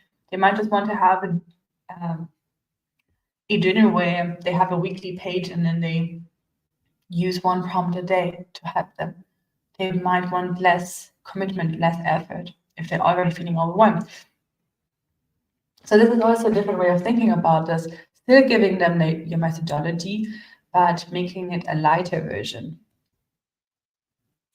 And then you also have a confirmed market too.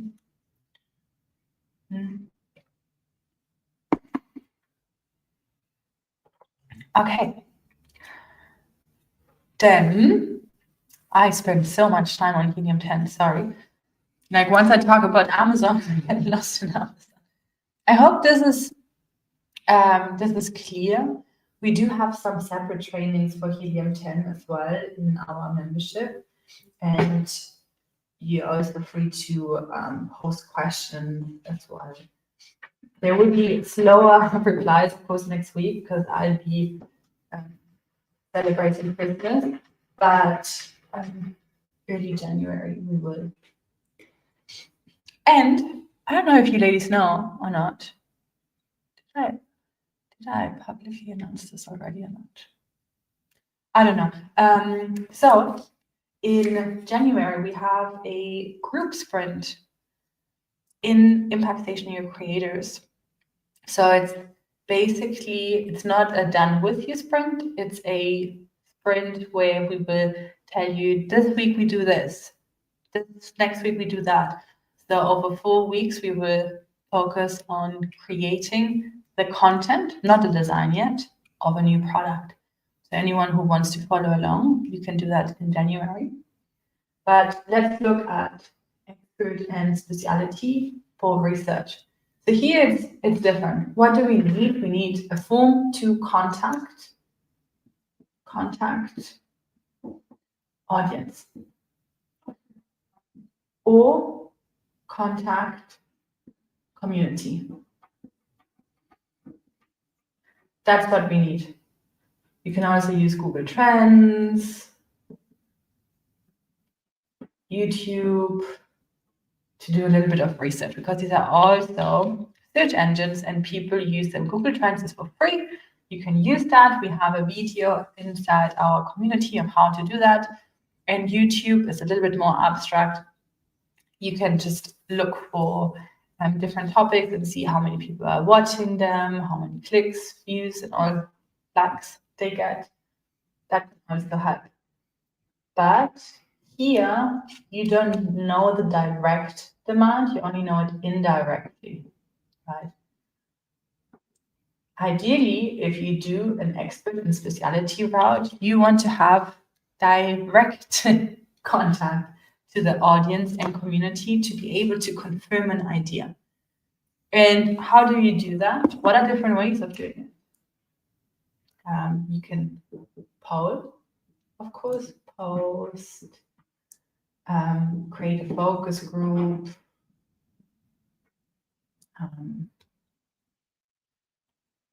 write emails, and add like a wait list, have a digital version. You can even run ads to digital version if you're anyway already an expert and you're running ads, so ads to a digital version.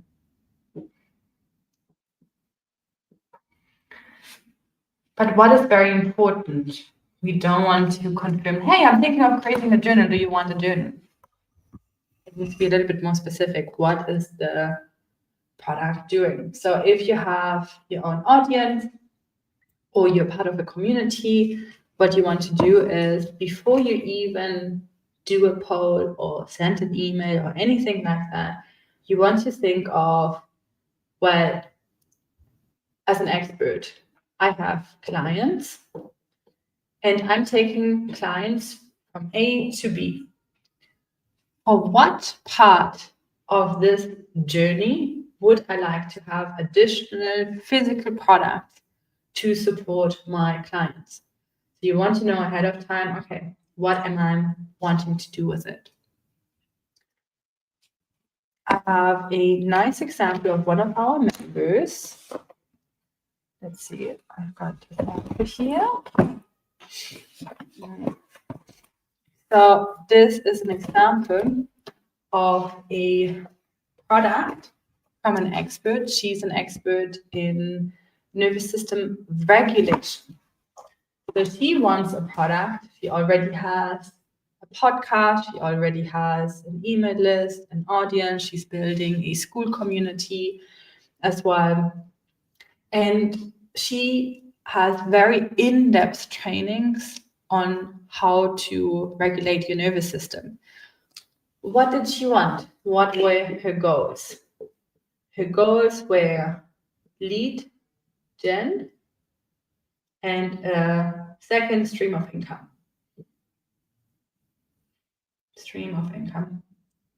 That is not related to exchanging time for money, or it's not related to coaching or direct client work, but rather in automated. These were like her main goals.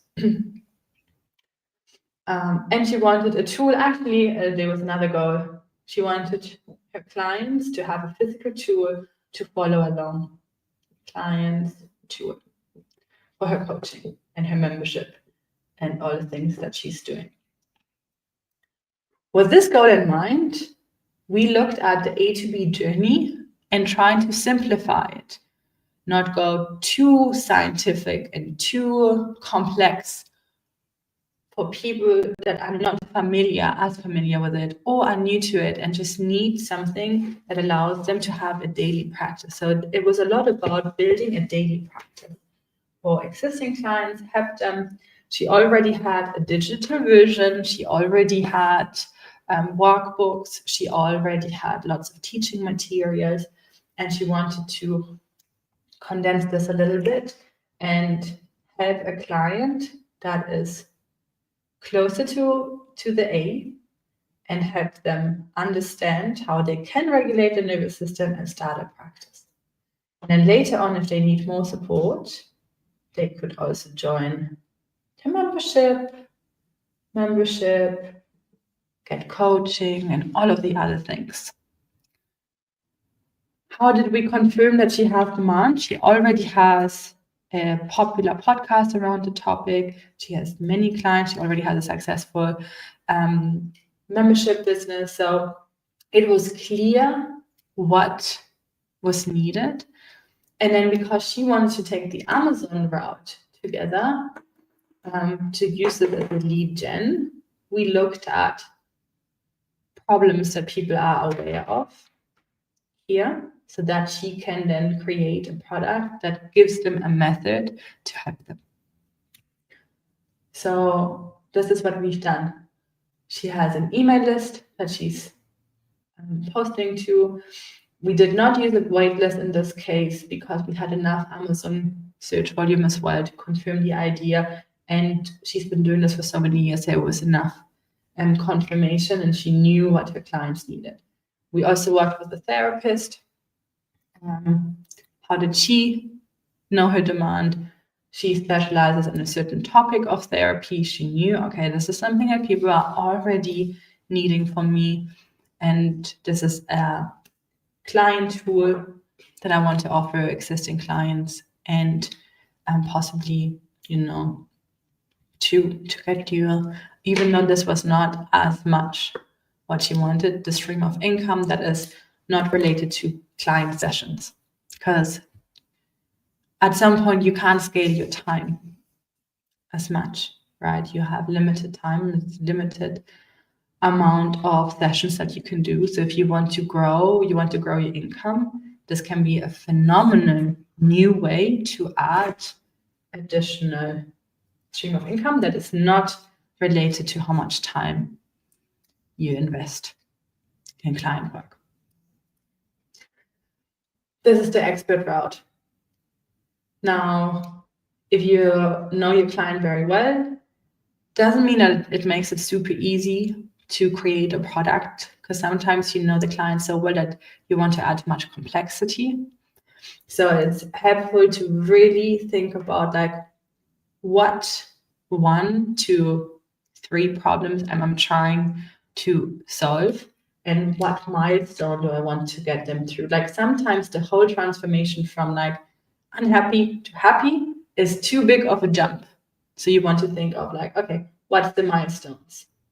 One milestone is learning how to regulate your nervous system so you become more resilient. If we look at the specialty route and we think of community, sometimes you have to collaborate. If you're not the community owner, it's of course easier to do this if you are the community owner. It can be worth considering building a community around this. And if this is something you want to do, I highly recommend Evelyn Wise. Our program, her program and my program can go very, very well hand in hand together.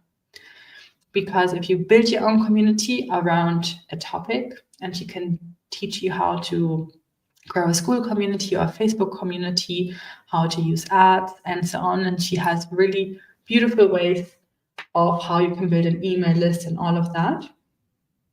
So you could use her program in addition to ours and build your own community as you're creating your product, and then launch to a community that you've built as well.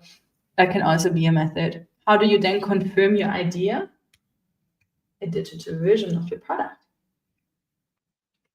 See how well it lands, how much people like it. You create a PDF And then if you see like, wow, the PDF has sold so and so many times, or was downloaded so and so many times, and I've got really good feedback for it, it will be worth creating a physical product. Sometimes also when you start ads and you have a digital version of your product. There was a member when we were in China sharing a really interesting story about an inner child healing journal. And they were selling like crazy on Facebook through ads. And when you were looking through the comments of that digital download, people were like, oh, I would love this to be physical. Why is there no physical version? I prefer to journal on a physical. There were so many comments, people really thinking like, hey, they prefer it to be physical. That can confirm your idea even further. It's like, wow, people actually really want to have a physical version. They don't want to just have a digital one. And I find there's quite a bit of a trend going in the direction of having more offline activities for self-improvement, where you consciously take time and journal. And I can see that there's a bit of a trend coming up, which I think is beautiful, because the online space is quite, we all know, there's so much going on, so many notifications, so much digital clutter as well that we are exposed to. So it can be very beautiful to have that ritual, that space for yourself. So for the specialty route, the research is a lot more individual to where you are at. But ideally, you either want to have people purchasing it already, purchase a digital format, go on a wait list, or very clearly passionately say, yes, this is what we want. Please do it. Do it yesterday. I want it already. You want that passion as well. Not just the polite, oh yeah, great idea, you go. Because sometimes people can be so polite that they hype you a little bit with good intentions, but they would actually never buy it. So we want to make sure that it's not just like polite hyping, but they really want it. And that is how you would want to do the research here, or how you would want to build something up.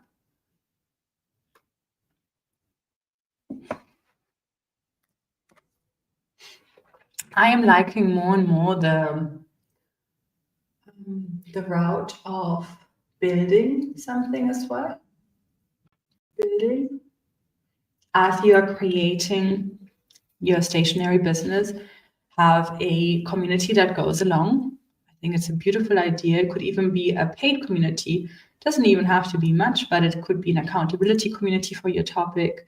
Let's say you are into ultra marathon running. That's been something that I took quite a bit as an example today. So you could have a community, an accountability community, where you don't have to be an expert to create an accountability community. It's basically, hey, we have all a common goal. Let's meet up once a week and let's make sure we stay hyped. Let's make sure that we do it. Motivation and accountability and being with like-minded people. And that could be a $10 a month community or something, depending on your topic, you can build that along. And building a community can also help fund your ideas and add revenue stability, especially in the beginning, because as we're creating stationery products, the stationery or the physical product game or the physical product business is the one for the patient, because you don't get the revenue right away. You will need to work, manufacture, invest ahead of time, and so on. And you see a return a lot later. While building a community, you could see the return faster. And then combining that both can be a beautiful way of helping your people and deepen those relationships as well with your ideal client, And then with them together, you could create new products, because you could say, like, what would you like to have next? If I was going to create this, or this product, which one would you want? And so on. So you can really work with your community to build that as well. I'm a certified life coach, but have not been coaching. My goal between Christmas and New Year's is to brainstorm with a colleague and AI to create a course and YouTube page. Maybe too ambitious, but I'm excited. Awesome. It can be really interesting to combine digital offers with the physical offer, whatever product you have. My favorite route is still building a community.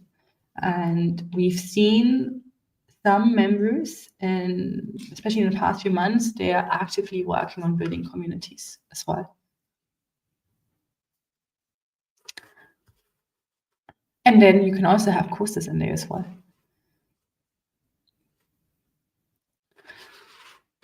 I'm specifically liking school for it, because school, you can have everything in one place. You don't need to be creating additional funnels. You don't need to be having like even an email list. Like, you don't even need all of these things as long as you have a free community or a paid one, and you can have everything in one place. I really love that. And also, school has a discovery page. People can find you through there. School, I find, is very optimized for community building. I find that impact stationery creators, the atmosphere has shifted in such a beautiful, positive way since we moved from Facebook to school. And not that Facebook wasn't great, but Facebook is so distracting that the community was a lot more silent, and the algorithm on Facebook was not very beneficial for people to even see something, right? So I found that school has been such a beautiful benefit for the whole community. People have, even though people have already been in the community longer, I've seen such friendship being evolved and developed over the last few months. We've only been on school for 6 months, but it's been a beautiful ride so far. So I'm biased towards school. I think it's a wonderful platform to do it. So if you were going to create a community, a free community or a paid one, I highly recommend that, because you have everything in one place without crazy expenses. Okay, cool. Then let's go and create our initial concept. If you have any more questions about research, let me know. But I would say, if there isn't anything, I'm going to look at what is the initial concept that we want to look at. And then in phase 2, we want to go a lot deeper into the concept and the A to B journey. But before we can even start phase 2 of our stationery development, we need to have at least a bit of an idea of what our concept is going to be like. And I recommend you watching the Munich Mastermind replay for phase 2, because I went quite in depth in there, and I think it will be very beneficial for this step. Okay, so as an initial concept, before we can write it out, let's look at 3 different templates that we can use. So if we're selling on Amazon, our template for an initial concept, and I'm just using one sentence to have an initial concept. My journal, or planner, or card, whatever it is, right? I'm just putting journal here. Will help people looking for, and then you want to write in, what are they looking for? That's the main keyword. So that could be prayer journal for women, for example, with, then you write down what it's helping them with. Faith practice, daily faith practice, for example. Daily faith practice by, then you can think of like, okay, what do I want to have? Like daily prompts and so on. You don't have to be super specific here. Here we would just want to have an initial concept. And on Amazon, if we take Amazon as a route, this is an important piece, right? That's the demand piece. We know what they're looking for. And then here, how we want to do it. Could be a daily prompted prayer journal. Whatever that is that you want to create. If we go the second route, which is the expert route, we want to look at my journal. And then again, I put a star here because that can be card, planner, you interchange it. Will help my client. And then you can specify what type of client. Maybe it's a beginner, how aware they are of the problem, and so on. You can specify this here. And then you will help them, this client, with the topic that it will help them, or the milestone. So this can be a milestone, stone, or topic, because you might have different topics. And then this is the level of client. And with levels, like how advanced are they in the beginning stages or not? So my journal will help my client, level of client with milestone, and then through, then you can write down through, let's say you're an expert in workshops.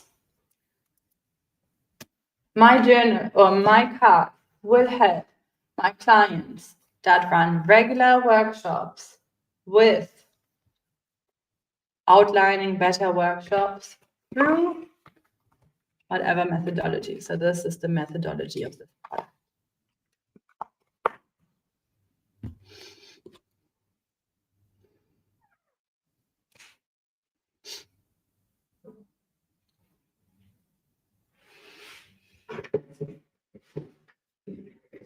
And then the third one,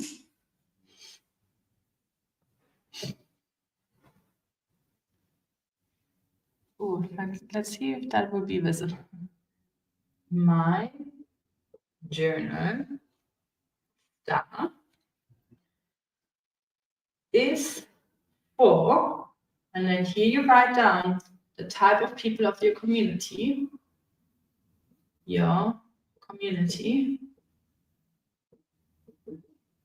members that look for, and then they might be looking for a specific problem,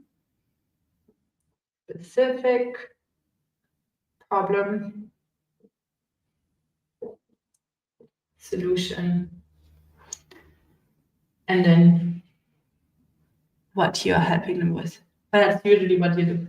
My journal is for new pet parents that look for a memory keepsake of the puppy.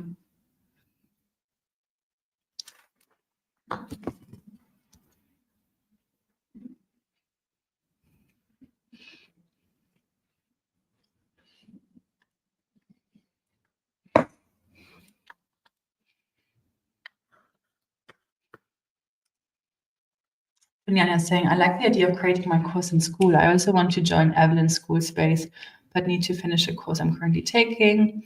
I've recently watched 2 videos of Evelyn. She's amazing. She is. And I'm biased because we are friends as well. But even without that, she is freaking amazing. She is so good. And the reason Impact Stationery even evolved into what it is today is because of her. We first met in 2020. I had just stopped working with Amazon and I had consulting clients on the side, and I wanted to create a community around Amazon selling for women. This is how I initially started. Before I did stationery, I just went more and more into stationery myself. So the community shifted into stationery more and more because people really liked that. But she helped me create that community. And with her help, I created a Facebook community of almost 20,000 people in 2020. And she was one of the reasons I even started any of this online stuff. And, so she is truly amazing. And she cares. She really cares for her members and anyone that's learning from her. Okay, do we all have an initial concept? Do you ladies have an idea?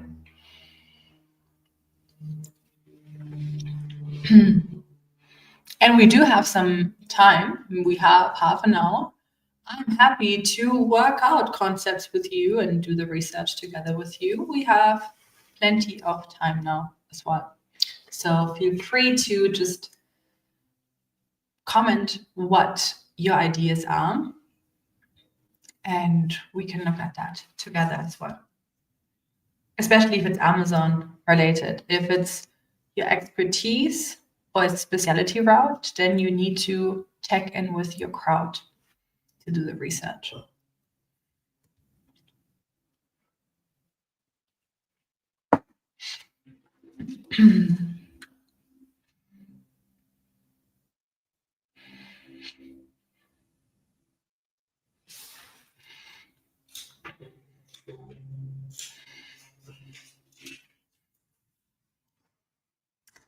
Let me know if that's what you want to do. I'm also happy to share thoughts, and we can together interchange thoughts around going the hybrid path. And with hybrid path, I mean developing a community and creating product.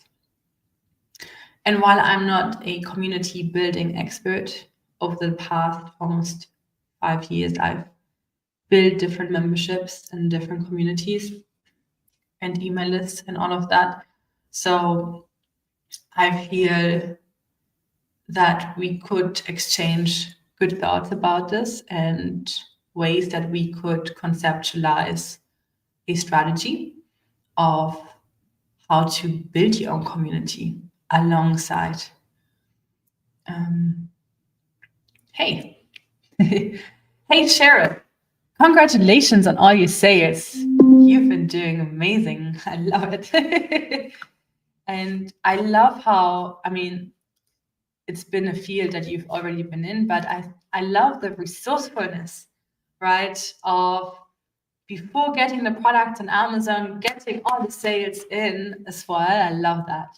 I was talking about that with Emma yesterday evening. I'm like, smart.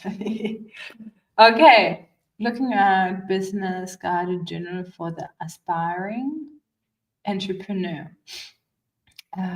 Interested in hybrid tattoo. Awesome. Yeah, let's do that.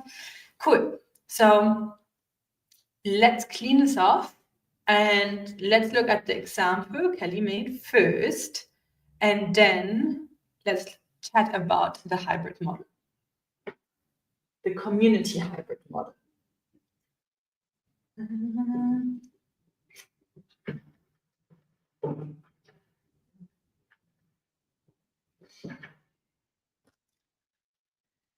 So, a business guided journal for aspiring entrepreneurs.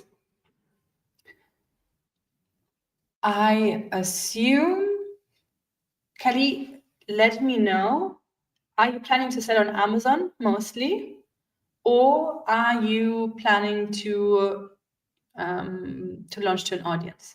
That context will be important for me to do the next thing. So if we think of Amazon in this case, and we think of business journal, let's look at what's out there. We have this one. I actually think this is such a cool idea. I really like this one here. The bedside business plan. This is to start your business, and it's a guided journal for aspiring entrepreneurs. Right, that's exactly what you said. And I think this is such a cool product. I bought this last year, and I thought this is very well executed. I loved how they did that. So we have one example of this working. It says it has more than 600 purchases. It's not showing me the actual sales. Why are you not showing me? Helium 10. Is Helium 10 acting up for you ladies as well? Or is it just me that it's just not? Ah, it's coming. Okay, 700 sold. It's beautifully made. I like that. Okay, so we have one product that goes into that direction and selling more than 500. It would be interesting to see how people are finding them and what the demand is like. So if we look at what we looked in research, what we looked at demand, we looked at supply, we looked at price, and then we looked at our confidence. So let me use Helium 10 here to, oh, it's not loading, okay. Okay, Helium. I'm just waiting for Helium 10 to load. Okay, it's loading. Because what am I doing? I'm just looking at their keywords. That can be sometimes the easiest way to figure out if there's enough demand, if we look at what the keywords are that they have.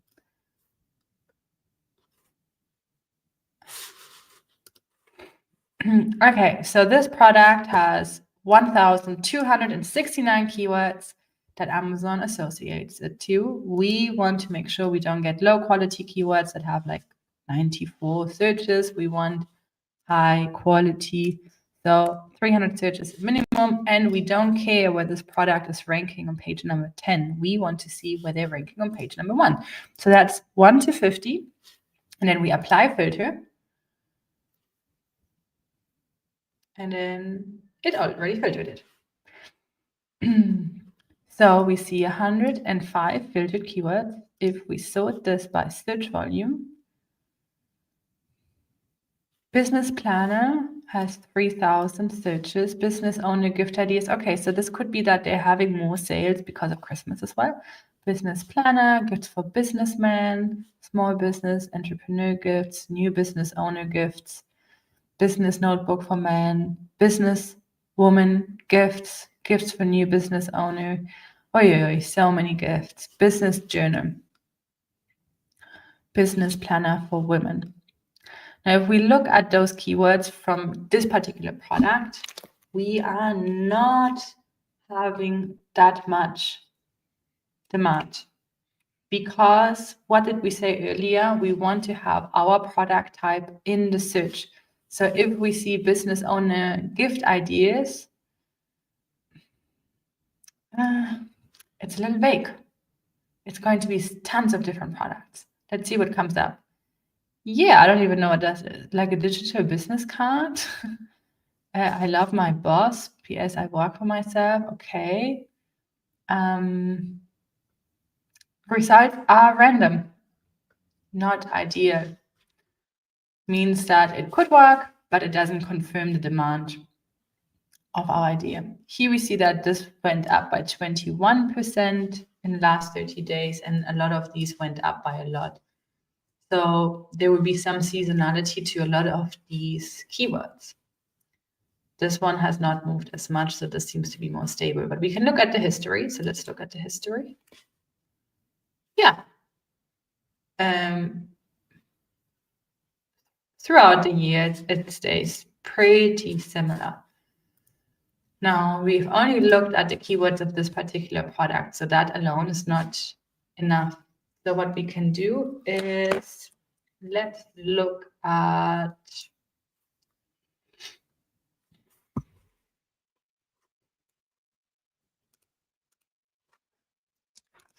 business journal.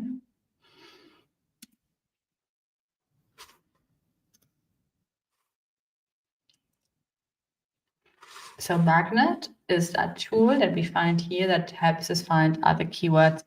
Today we have to use this more because helium-10 is acting up. Otherwise, what I have done, the easier route is just go in here, put business journal in it, and usually helium-10 will populate a screen here, and then it will show me all the search volume. So I will just go through different keywords, and then I will see the search volume. But today it's not doing its thing, so that's what we gotta do. So I put business journal in here. I'm going to put a minimum search volume of 300, and then word count. Yes, I want to have a minimum of 2 word counts. I don't want this business to appear.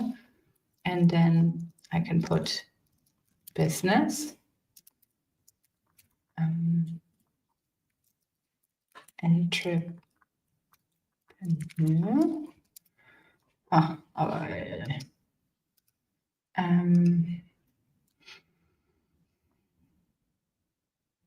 Okay, that's what I can think of right now. And then let's apply and see what's coming up. Entrepreneur planner. You can sort this by search volume. Small business essential, business owner gift idea. So a lot of business planner, business notebook, business book. They might actually mean like a reading book. Business planner for entrepreneurs. How to start a business. Business journal. Okay, if I calculate all of this together and just like off the top of my head, I think we might be able to get to like 6,000 to 7,000 searches roughly for specific keywords that include the word planner or journal in them. If we add like all the other things like small business essentials, like other keywords that could lead to sales but are not specifically confirming what we want to do, I would say that this product would have possibility that it could do well, but the demand is, lower.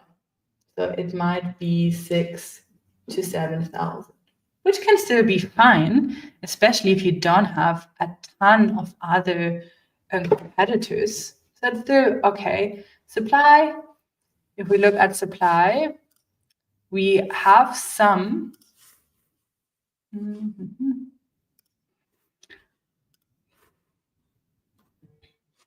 If we look at business journal,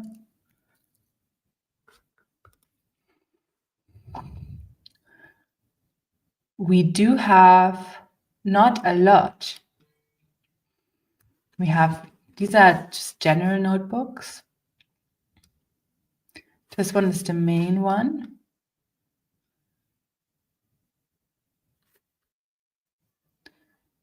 Idea journal, a brainstorming journal. It can be, it's maybe like a project. This is a business planner, undated. Okay, so here we have another one. The pricing is a little higher as well, and we like that. So pricing, we have 2 competitors that are good. I don't see sharks in there, so no sharks. Yeah, helium 10 is not showing me, but it's getting at least 100 sales. Awesome. That's a good thing. And there's not a lot. So you don't have a ton of competition. And this one, is this just a notebook? Yeah, it's just a notebook. So it's not a guided journal. There isn't a lot of guide. Here's a KDP one, a workbook to grow your creative passion into a full-time gig. I guess this is more like a full transformation. These seem to be just notebooks. So we don't have a lot of competition. We have 2 that I could find right now. So my confidence here wouldn't be all over here. It would probably be at the 50 mark. As long as you keep in mind that, okay, this might be a slower burner, possibly won't sell as quickly, but I think it will consistently still sell throughout the year. Let's look at that one competitor. Remember, when I'm not 100 or when I'm starting to dig deeper, I always look into the history. So we've already looked into the history of the keyword. So they do, like, people tend to search for this throughout the year, which is good. If we look at their sales history, they still tend to, helium. Okay, let's see if it works again and try to be very quick. So we look at the history. Let's do 1 year. Okay, so we see high usage now, but it sells throughout the year. I recall that I think it sells around $8,000 or so a month, roughly. I think there are some months where it's lower, 5,000, and then now it's a higher month. So it's a slower burner. It might not be a product that will consistently be able to bring a revenue of 10,000 a month, but it might be a product that can consistently bring a revenue of 5,000 and then has like months where it's higher. That can be still a very interesting product on Amazon alone. If you then decide, hey, you know what? I'm anyway building my expert route along the way. This is fine for me to get it started. Like, I don't even need it to be like the ultimate bestseller on Amazon yet, because my goal is to either way build a hybrid model anyway. I want to be building things on Amazon. I want to be building a community. And with that, here, this can be paid, supporting this, supporting this. And then the community over time supports new products. So again, supporting this. I think this can be a brilliant way. And let's think of how could we possibly do this, right? So I'm going to make an example of school. So I think school is such an amazing platform, and it's not as complex as a lot of the other things that you could do. School. So let's say you start with a free community, and then later on it can be a paid one, paid community. Why can this work with so many journals and so many topics? Because if we think of transformation, any type of transformation, what is the challenge most people have? And if we think of ourselves, what is the challenge that we have? Implementing is the most challenging part. buying the journal and actually doing it, not feeling alone doing it, right? So the community can help with this piece: accountability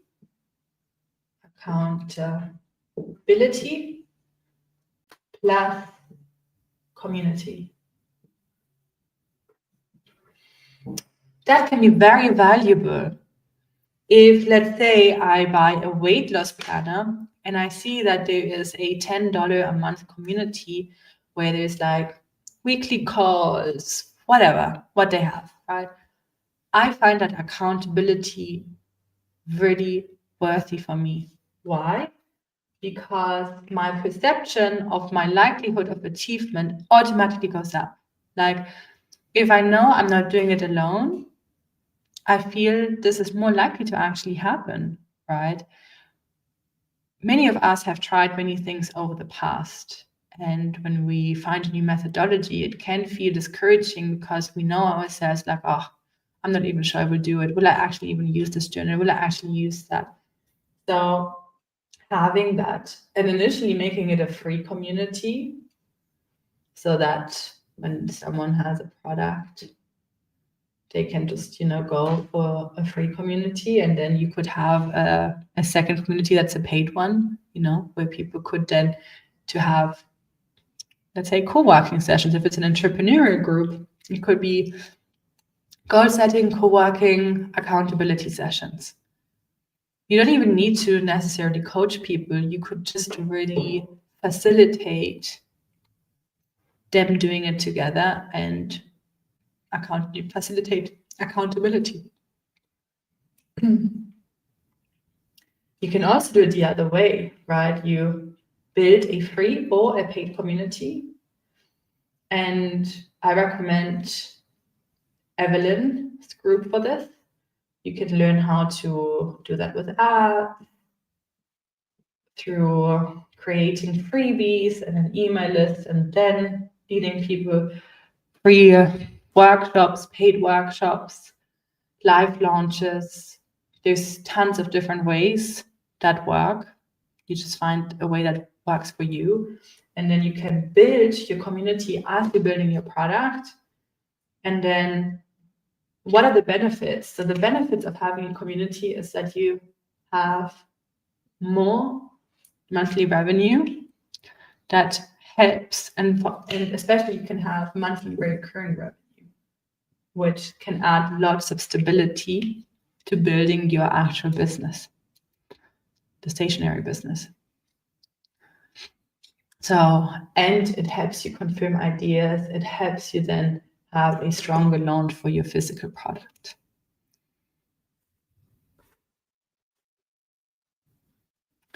Okay, so Kelly's saying, so my journal will help aspiring entrepreneurs implement and measure progress as a startup. I like that. I think a community would work so well with this, right?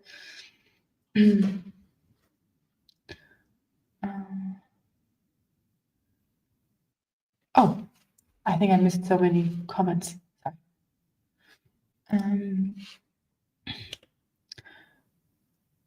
Oh, yes. Good night. Getting so late. I have to the journal too, but I want to take it one step further with monthly check-ins. I like that. So then having a community for people that are just starting out, selling on Amazon and launching through community. Yes.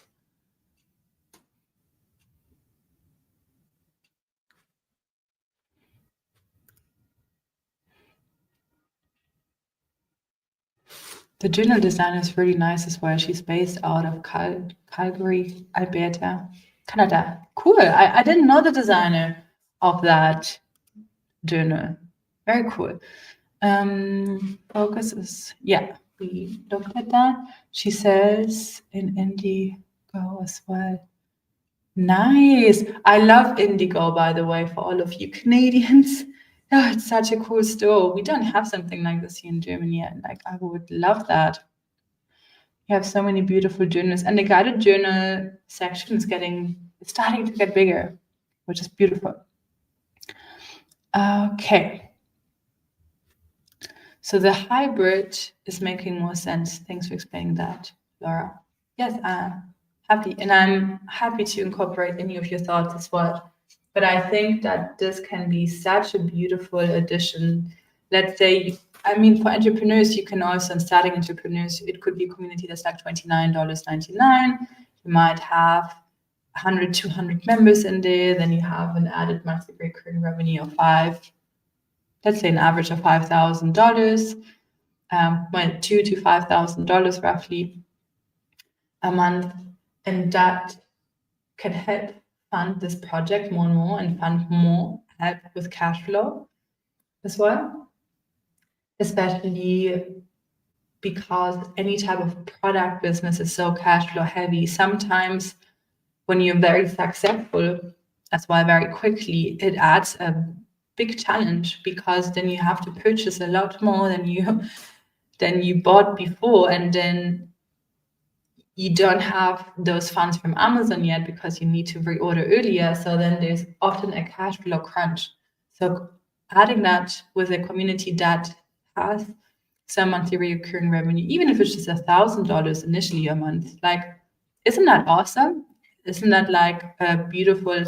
And if you have a small community that is not around coaching, but around accountability, the workload does not have to be extreme either. So you don't need a team necessarily. Like something like this can be then managed on your own too. So I think it can be such a beautiful way of building a very strong stationery brand and a very strong community at the same time. Very, very cool, ladies. I hope that you found value in today's workshop and that you have a bit more clarity on the research phase and what you want to do in the initial phase and additional ways that you could do it, new routes that you can take as well, not just the Amazon route. And if you have any questions, feel free to post them now. If we don't have any additional questions, then I'm going to wish you all a beautiful Christmas time and enjoy with your loved ones, have a little bit of hopefully not a stressful time. And yeah, thank you so much for joining. I wish you all beautiful days ahead. Thank you. Thank you all. See you soon.